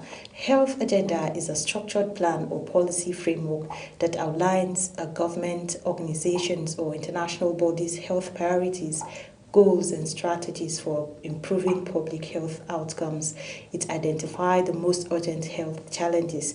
As we all know, we have health challenges in Nigeria, sets implementation targets, allocate resources, and guideline decisions making in the health sector. Examples include the National Health Agenda, such as Nigerian Health Sector Renewal Investment Initiative, global health agendas led by organizations like World Health Organization, regional health agendas such as Health Agenda for Americans or any other countries, meaning the assessment of implementation of priority issues. This phase refers to evaluating like how well the health agenda has been carried out, the implementation assessment, the major health problems or challenges that requires urgent attention, that's the priority issues. Then the assessment of implementation, that is implementation assessment, examines whether health policies and programs are achieving their intended objectives. Then we have the key areas usually assessed, that is policies, evaluation. We checked whether planned programs were actually implemented. Then we have the vaccine campaign, the primary healthcare expansion, health insurance program, like we have in Nigeria, NHIS, the maternal and child health and interventions, funding and then resource allocation, whether sufficient fund was provided, whether funds were used efficiently, availability of medical equipment and drugs, then health workforce capacity. That's the availability of doctors, nurses, and community health workers, training and retention of personnel, distribution between urban and rural areas. Because in some rural areas, we don't have doctors, we don't have nurses, and you see some, they are not even what to write home about. So we look at the measures, which include number of health facilities, geographic coverage, availability of services, equity, and service delivery. So I don't know if you can just pick it up from there. Yeah, absolutely. When it comes to metrics to rate our healthcare, like you were, just stating some of those metrics, we see that these are global standards, and if we must compete as a country, we must take the health care sector of our country very important, because health tourism is one of the very major means where we see people traveling out of the country time and time again, to be able to get it. But if we are able to fix it in Nigeria, a lot of issues will be fixed. All right, so joining me via Zoom is Dr. Murtala Bagana, Niger State Commissioner for Health. If he has joined, good morning. All right, so before he joins us, like as I was saying, we have to be very intentional about our healthcare sector, because when we are able to put our healthcare sector in place and put it in order, a lot of issues, a lot of confusion, a lot of things will be solved. The amount of monies that are being used in the country daily, amount of manpower where people travel out to go and seek for medical attention is alarming, right? If you go to the embassies, you see many Nigerians who are queued up, and why they are there is because they are seeking for visas to travel, to be able to get healthcare services, because people want to leave and people want to see their people leave. So this is something that we've seen time and time again, and as a people, we have to be more intentional in our approach towards our healthcare sector. Like I was mentioning to Anita yesterday, we saw President Bola Ahmed Tinubu commissioning Bola Ahmed Tinubu's complex at the Federal Medical Center in Abuja. So I mentioned to Anita, yes, we have the secondary healthcare response system, like the Federal Medical Center. We have the Federal Medical Center, FMC, we have the hospitals and all of those. But more than that, the primary healthcare center that should be the first, port of call for any eventuality is not being, attended to as much as many Nigerians are still complaining that they are ill-stocked, they don't have the necessary medication, they don't have the right professionals, and they should be the first response system. Many Nigerians have even lost hope, right, approaching those medical facilities like the primary healthcare center. So these are issues that we should be able to lay out as a country and be able to solve it and make Nigerians understand that primary healthcare centers are very important, and through government coordination and the things we're able to do.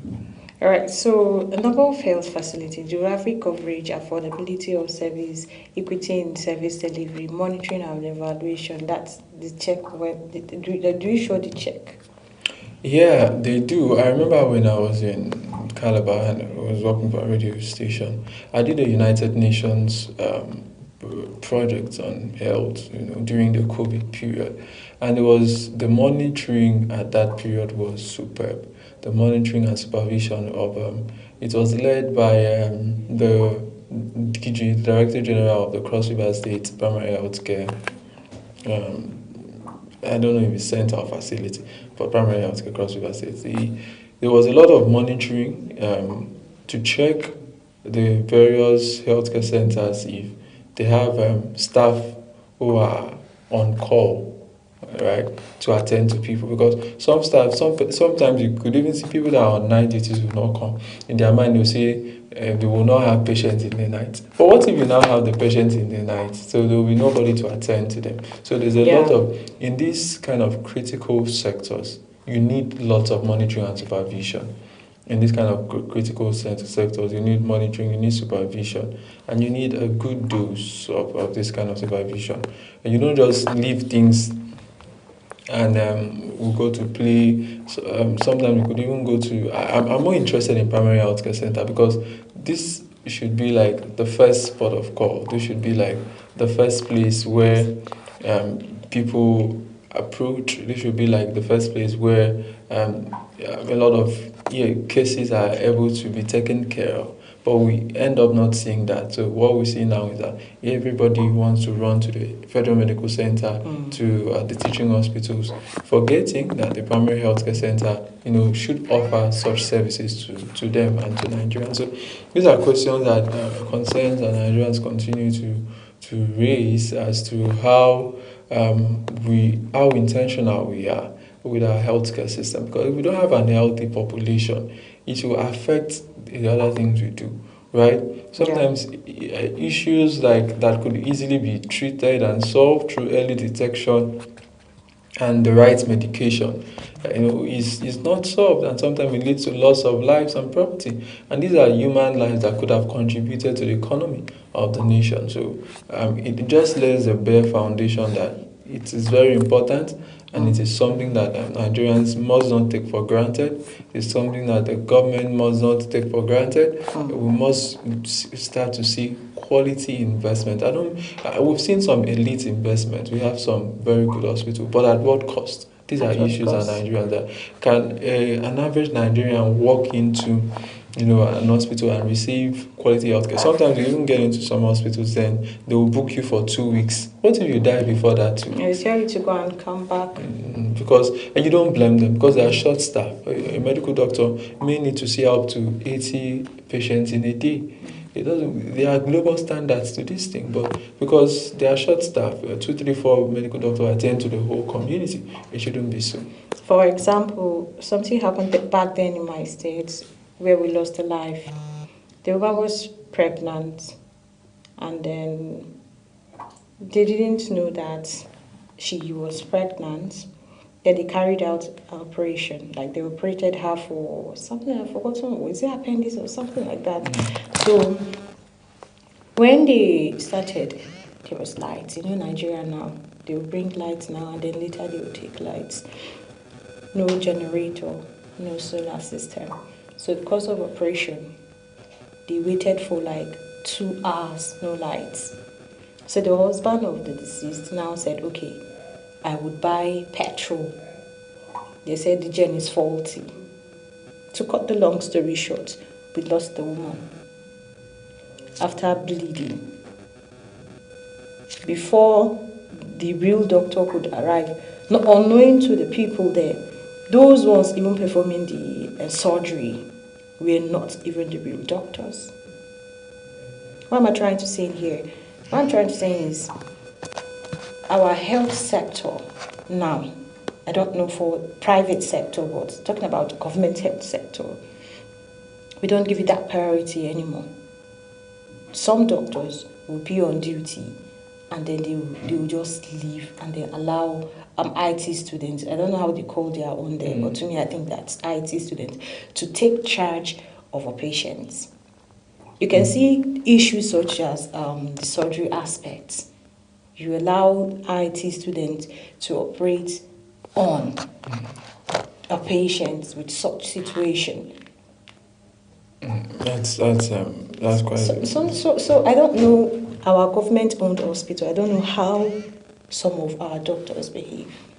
Right, that's. If an IT student is an IT student, you leave him, just carry him or he or she along to show them the procedures. Give them animals to operate and not human beings. Like I said, it still boils down to the challenges that we're facing with supervision, with implementation, because there should even be, if a patient dies and it is found out that it was as to complacency or negligence, the doctor could lose a license. Yeah. And that's a means of livelihood. That's many years of studies, and so you understand how valuable your license is to you, and you do not want to lose it. So it means you are going to put in your best behavior to stay on the job, right? So these are issues, but because in Nigeria, if somebody just dies, everyone will say, "Oh, it was the will of God." And people just forget about it. So some persons have not really learned their lessons, and we could see time and time again. But we also have to cut some doctors the slack. We've seen doctors who have been so tireless in their approach to issues. We've seen doctors who, in the middle of the night, you call them, they respond to patients, some at their personal cost.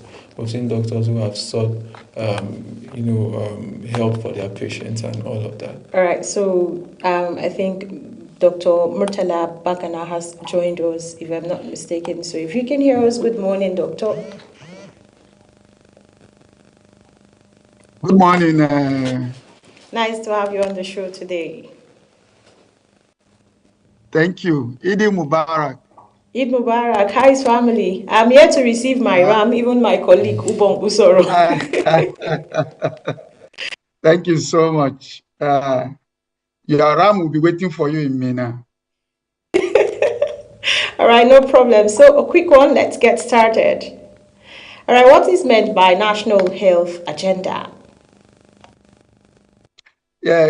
Okay, good morning, everyone. I think I want to use this opportunity to wish all Muslim faithfuls Eid Mubarak, and thank you for the opportunity to be on the program.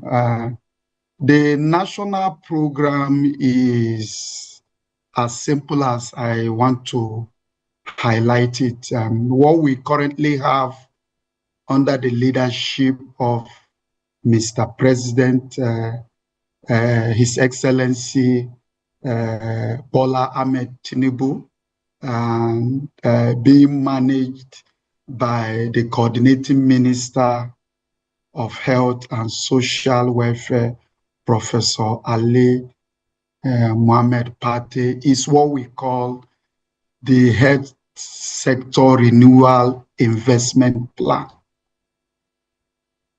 The Health Sector Renewal Investment Plan is a project that is broadly divided into two. One is an aspect that talks about the basic care provision funds and all the instrumentality of the National Health Act. And this is to be coordinated and managed from the Office of the Coordinating Minister of Health and Social Welfare through what we call an emergency delivery unit, which is SWAP. SWAP means sector-wide approach initiative. So that is one part of this Nigerian Health Sector Renewal Investment Initiative. The other aspect is the industrialization component. So the industrialization component is basically saying, how do we begin to save foreign investment by unlocking opportunities within the local manufacturing? And there is specific initiative that manages that. And that is exactly how I will explain the entire health sector initiative. So like I mentioned, it is made up of two components: the basic care provision funds, which is managed within the sector-wide approach, and also the Nigeria Industrialization Plan, which is basically unlocking opportunity for medical industrialization. So those are the things that form the Nigeria Sector Renewal Investment Initiative. So I think that is the agenda at the federal government level. And this is exactly how it is cascaded down the state. And I'm sure in the course of our conversation, I will be able to explain exactly these two components. What are the components within the basic care provision funds? Who and who is doing what? And what are the components around the tertiary care and also the medical industrialization? Okay, thank you so much, Doctor, for joining us. What's your assessment of the Nigerian healthcare system? Your general assessment? You've been around in the sector for a long time, because many Nigerians feel we've not done enough. I think let's come, back to basis, and maybe people will appreciate the journey that His Excellency President Bola Ahmed Tinubu and the Coordinating Minister of Health, and just the same way from the perspective of Niger State government, former Governor Mohammed Umaru Bagu. Where are we coming from? We are coming from what I consider an inverted pyramid. Inverted in the sense that the typical health architecture of Nigeria is a pyramid. So what it means is at the bottom of the pyramid, we have the primary healthcare centers, the primary healthcare services. This should be able to cater for 60 to 70% of the population. Then if there are issues and cases that are complicated, then it gets referred to secondary care. And from secondary care, that is what, of course, we call the general hospitals across the 36 states and FCT. And in advanced cases or specialized care, then individuals are now meant to access care at the tertiary level. But is that the case? No. So what His Excellency President Bola Ahmed Tinubu made is an inverted pyramid where fewer people have trust on the level of the primary healthcare services that we are offering.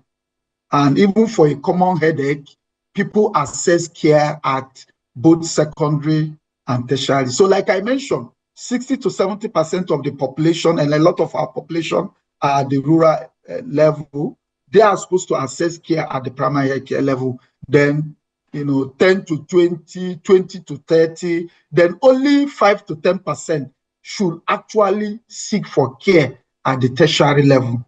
But with this inverted pyramid, a lot of the burden now gets shifted to the secondary and tertiary. Even for a common headache, people walk freely into our tertiary hospitals, tertiary centers to access care.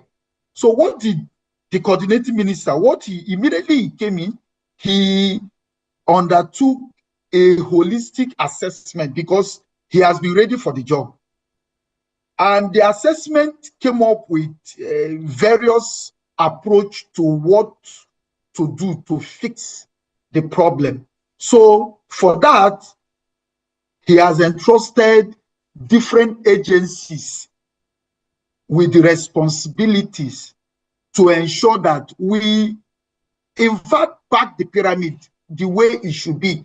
And that gave rise to the 2023 to 2027 Nigerian Health Sector Renewal Investment Initiative.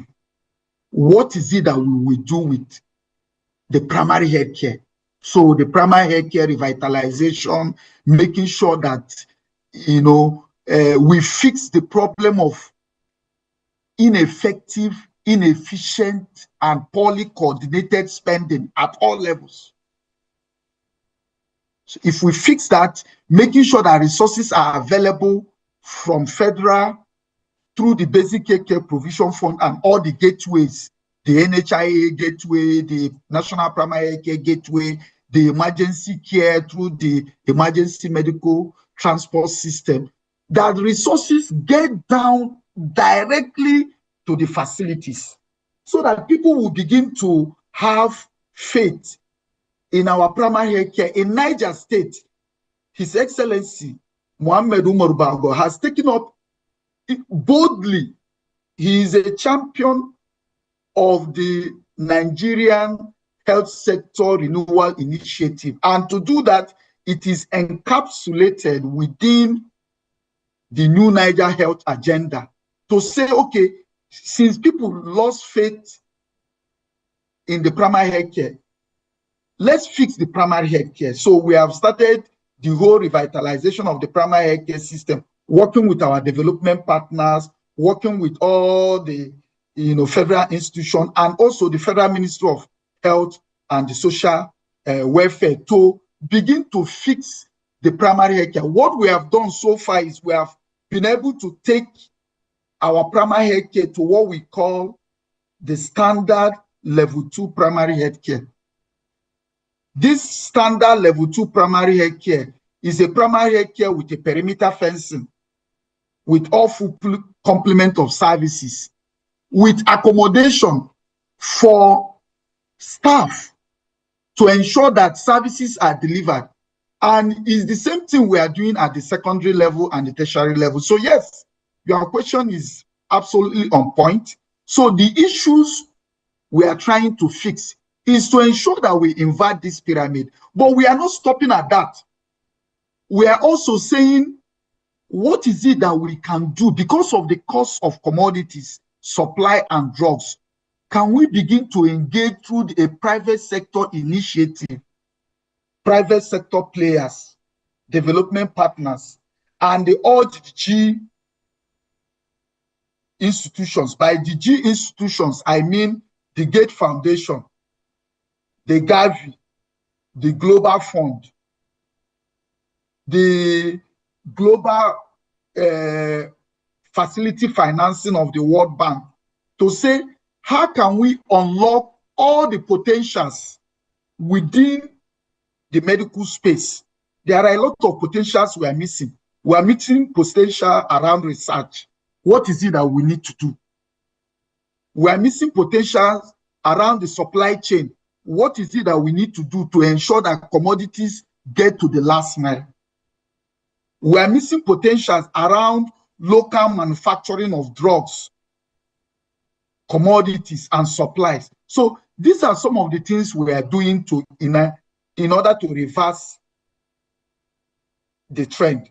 But the most important elephant in the room is the issue around, in doing all this, we have vulnerable group, vulnerable population. Are we going to leave them like that? No. So His Excellency President Bola Ahmed Tinubu has also come up with an initiative within the Ministry of Health and Social Welfare to ensure that we also take care of these vulnerable groups through the health insurance system, through the HOPE PAC initiative, and through also, as recent as a program that was launched by Her Excellency, the First Lady of the Federal Republic of Nigeria, which is the Community Food Bank. These are all initiatives within the health sector renewal framework to ensure we take care of this group. Lastly, the human resource for health. As we speak, we have not met, by all standards, the complement of the health workers that should be driving this initiative. The foot soldiers, the most hardworking health workers. In Nigeria, the ratio of doctor to 100,000 population is 23, as against the global standard of 100. So we are not even there. What is it that we need to do to encourage that our health workers remain within the country? Because there is, you know, there is this term, the Japa syndrome. The Japa syndrome is not only external, it is also within. A lot of the health workers, doctors are leaving rural communities to urban centers. It will interest you to know that more than 50 to 60% of the entire workforce, when it comes to doctors, are in Lagos State. Just one state out of 37 states in Nigeria. That is an internal Japa. So these are some of the initiatives within the office of the Honorable Minister of Health and Social Welfare. And this is exactly the same template that I have also undertaken as the Honorable Commissioner for Health in Niger State, within the framework of the new Niger Health Agenda, to also drive the policy and the initiative of Mr. President. So talking about the health agenda of Mr. President and what you have done in Niger State as a Commissioner for Health. Are health policies reaching rural communities effectively? Yes, absolutely. Absolutely. Let me just start with this basic agenda of His Excellency, former Governor Mohamed Umaru Bago. When he came on board, he realized that there are basic problems within the space that needs to be fixed in order to get this health policy and programs down to the grassroots level.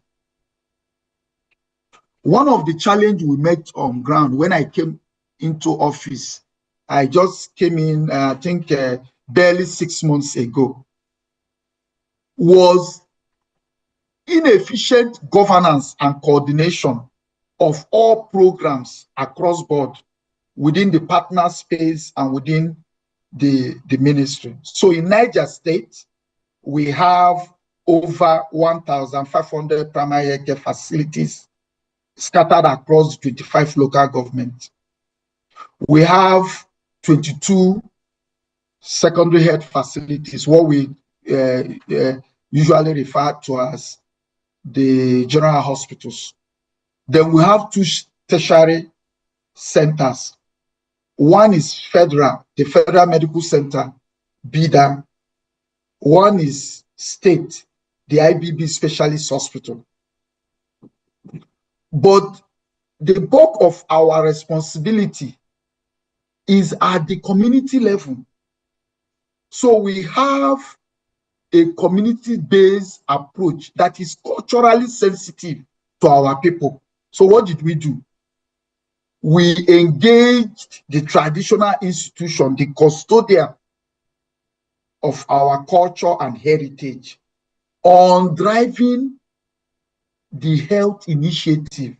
So on a quarterly basis, there is what we call the task force meeting on primary health care and immunization that ensures that the traditional leaders under the leadership of the Emir of Kagara, who also is the chairman of Traditional Leaders Council on Primary Health Care and Immunization in the entire North Central Nigeria, to ensure that all the policies that are coming from federal are cascaded down to the primary health care level, to the community level.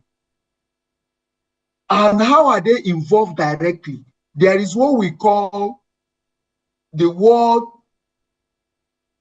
Committee, the World Development Committee on Health. In each of our focal basic health care provision facility, there are 274 of them, and it has increased actually just a few months ago. These community leaders are at the center of decision making on how business plans are developed for primary health care service delivery. So they get funding on a monthly, quarterly basis. And once these resources come to the facility, they sit down to develop a business plan on what to do with these resources. Do we have ad hoc staff to fix and pay their salary? Are there equipment that need to be procured? Do we engage in drug revolving fund? Are there some maintenance that these are some of the resources that they are using to fix this problem?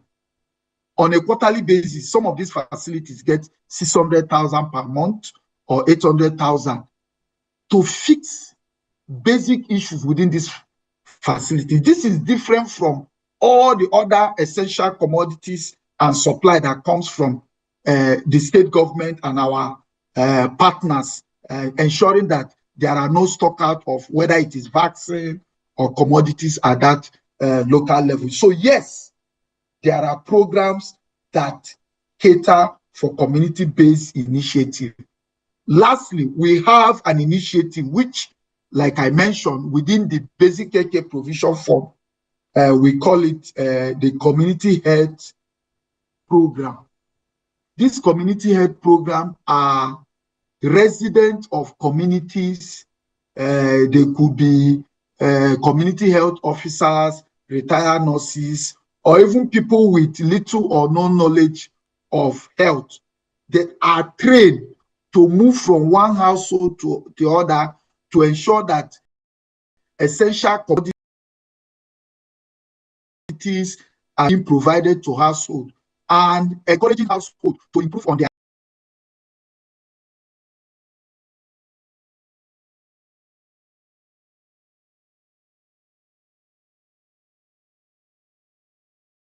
health-seeking behavior and refer them to facilities so that you don't stay at home and you are sick and you are not accessing care, and encouraging them, providing health promotion and counseling to households to ensure that they also seek medical care at primary health care level. These are some of the responsibility of these community health workers at this rural level.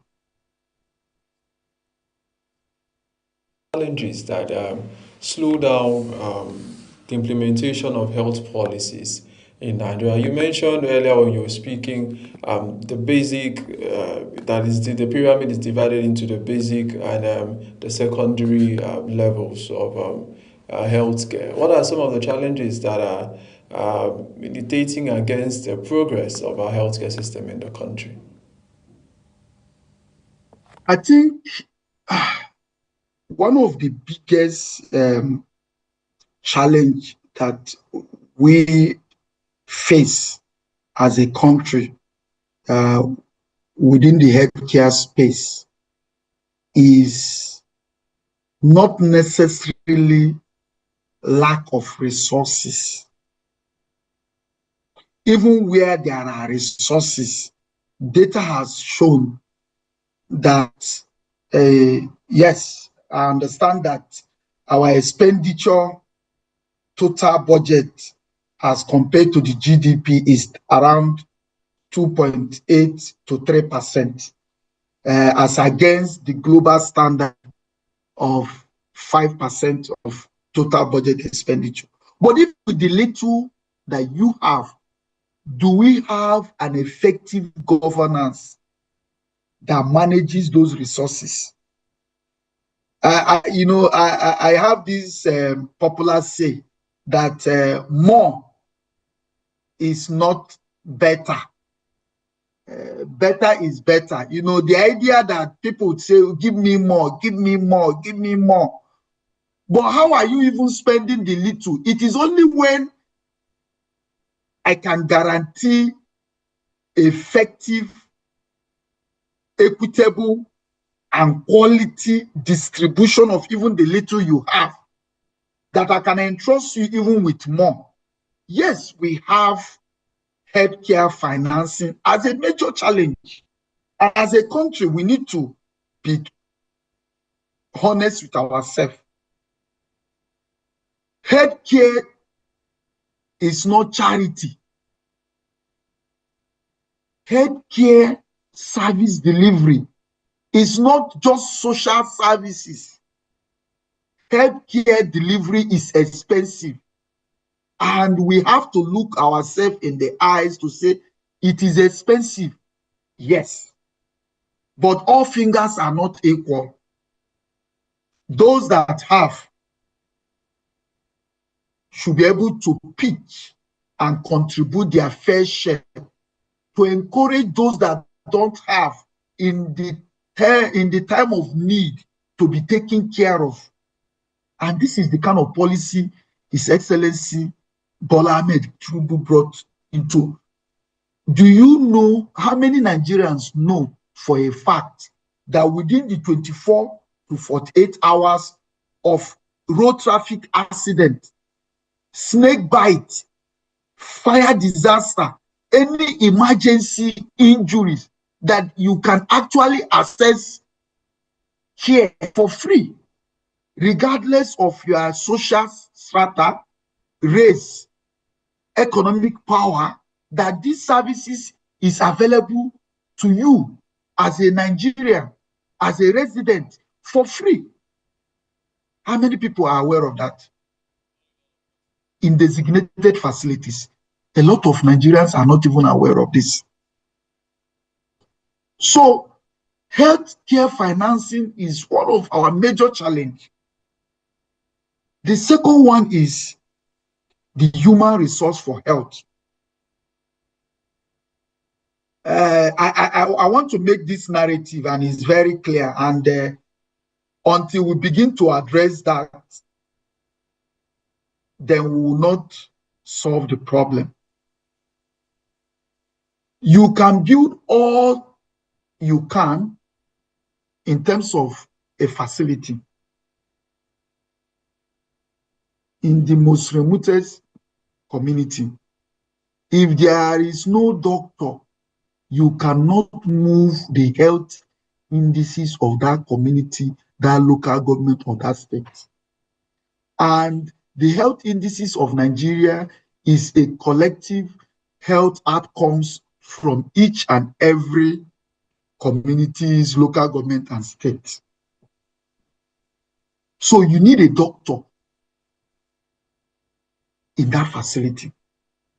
A lot of our primary health care centers and in some communities, the secondary facilities lack the complement of health workers, doctors, nurses, pharmacists, medical lab scientists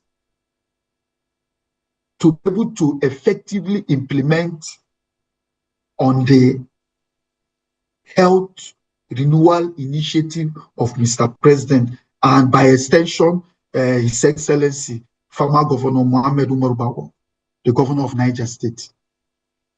But even if there is no facility, if you take a doctor to a rural community, studies have shown that you can actually change the health indices of that community with the presence of a doctor, even if he or she is actually implementing services from his bedroom.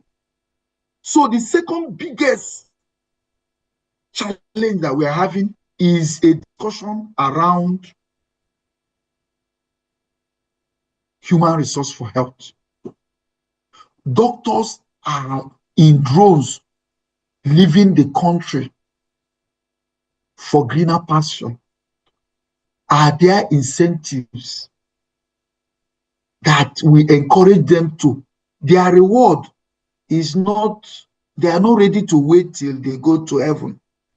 Doctors, teachers, their reward should be in Nigeria. Their reward should be in Niger State.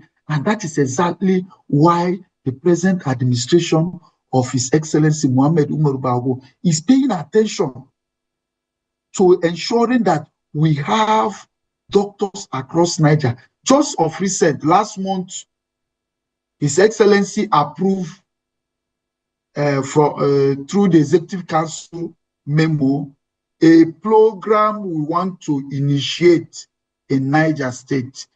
The name of the program is FLASH. For our listeners, let me exactly explain what FLASH program is all about. FLASH is Flexible Locum Appointment Scheme for Health Workers. FLASH, F-L-A-S-H. This is just saying that, is it possible for us to engage, starting with doctors, on a locum basis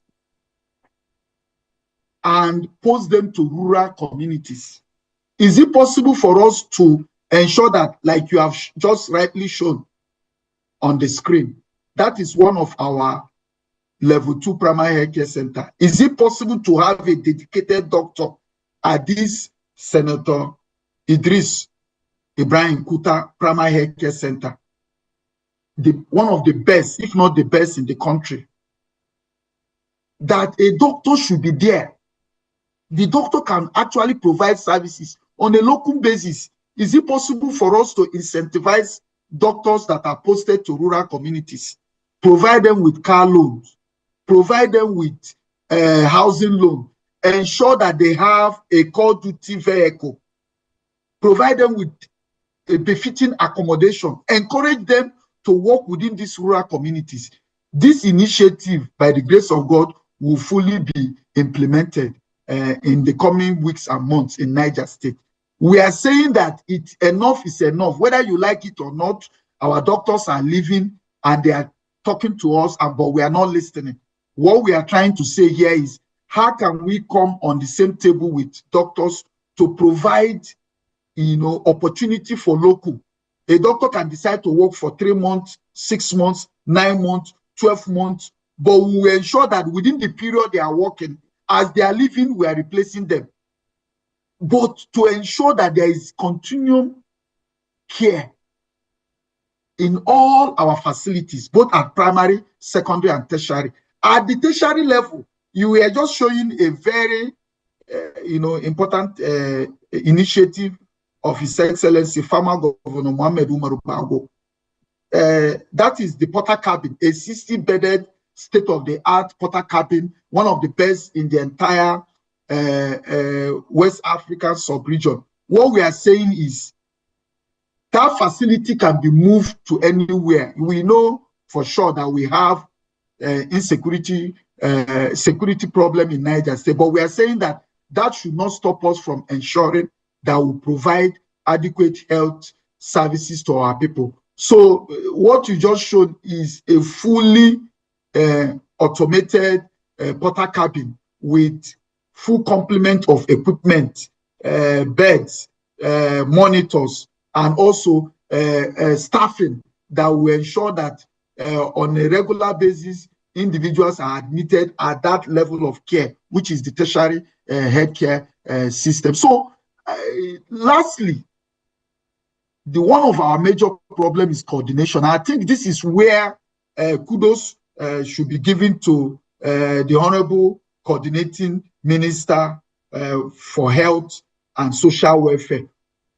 Governance coordination is one of the major issues, because if you don't have a coordinated approach to resource allocation and spending, then it will be difficult for you to implement programs, even down to the local government level. So the Honorable Minister, through the sector-wide approach, came up with an initiative that ensures that all resources are put together, all programs are put together under one umbrella, one plan, one voice, one M&E, and of course, at the end of the day, one outcome. We do not want fragmentation, verticalization of different program policies. So these are three things that I feel, if well addressed, can fix the entire healthcare system in Nigeria and by extension, Niger State. Healthcare financing,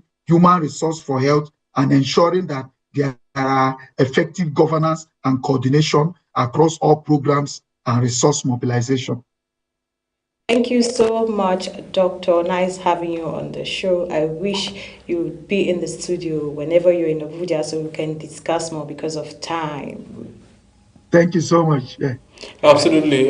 Thank you so much for speaking to us this morning on the program. We wish you all of the best, and we hope to see, like you mentioned, and I just said, maybe being a beacon and the rest of Nigeria learning from the states as to our healthcare system. Thank you so much. Like I mentioned,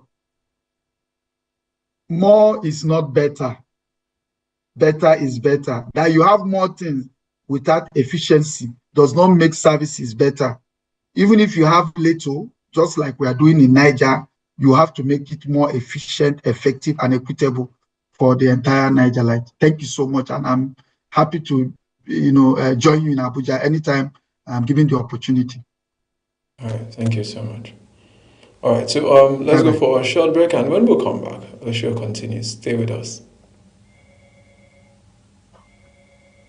With Global Morning, your daily guide to what's happening and making the rounds. We delve into headlines, newspaper reviews, spot-on analysis, policies, current events, real talk, real issues that affect us all.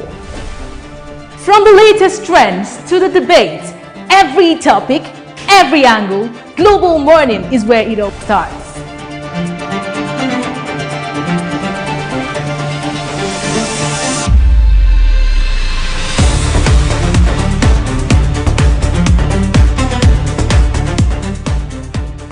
Global Morning. For the latest issues, Always on point. watch Global Morning Monday to Friday at 7 a.m. Saturday and Sunday at 8 a.m. on Global Television.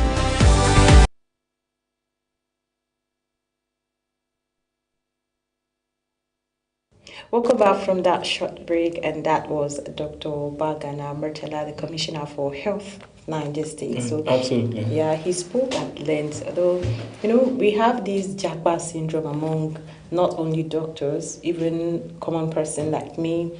I will say, okay, I want to Japa. And you'll be like, Sadia, where are you running to? Stay back. The country would work. You must do it here. So, he said, personally, I don't blame people that.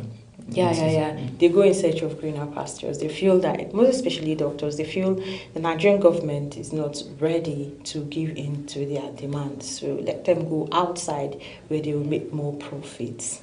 So, it's all about its calculation. Right. Yeah, so they feel, he said, we have internal JAPA, where you move from one state to another, like moving from Minan, moving from Akwa Ibom to Lagos as a doctor, and Abuja. So other states will suffer from... Yeah, and we see that a lot. We see that a lot. People, if you are staying, maybe you're in a boy, people will look at you and like, what are you doing? So you feel, okay, let me just go out. Right, but like he said, more is not always better. Yes, but better is better. I think I love that. And we've had a wonderful morning on the program. We've looked at the newspaper. We talked about Africa for Africans and health assessment. Yeah. I just want to say that please, if you feel any sign, symptom, please don't take it for granted. Visit the primary healthcare center in your area. Don't feel that you should go to the general hospital or the federal medical centers. Still go there first, start from there, and because that's how it's supposed to be. And I wish that one day we'll be proud of what we've been able to do for the country. And don't forget also, brain drain is a shortage in workers. Like if the doctors are overstressed, you won't get the best out of them. So you relax and do what you want to do, then you go back to your job. So that has been the size of our package. That's the size of our program episode for of the today. program. I am Sadia Yakubu, and in case you miss any of the episodes, you can quickly watch on YouTube using that Global TV NG. Yeah. Absolutely. Do take care of yourself. My name is Ubong Musora, and bye for now.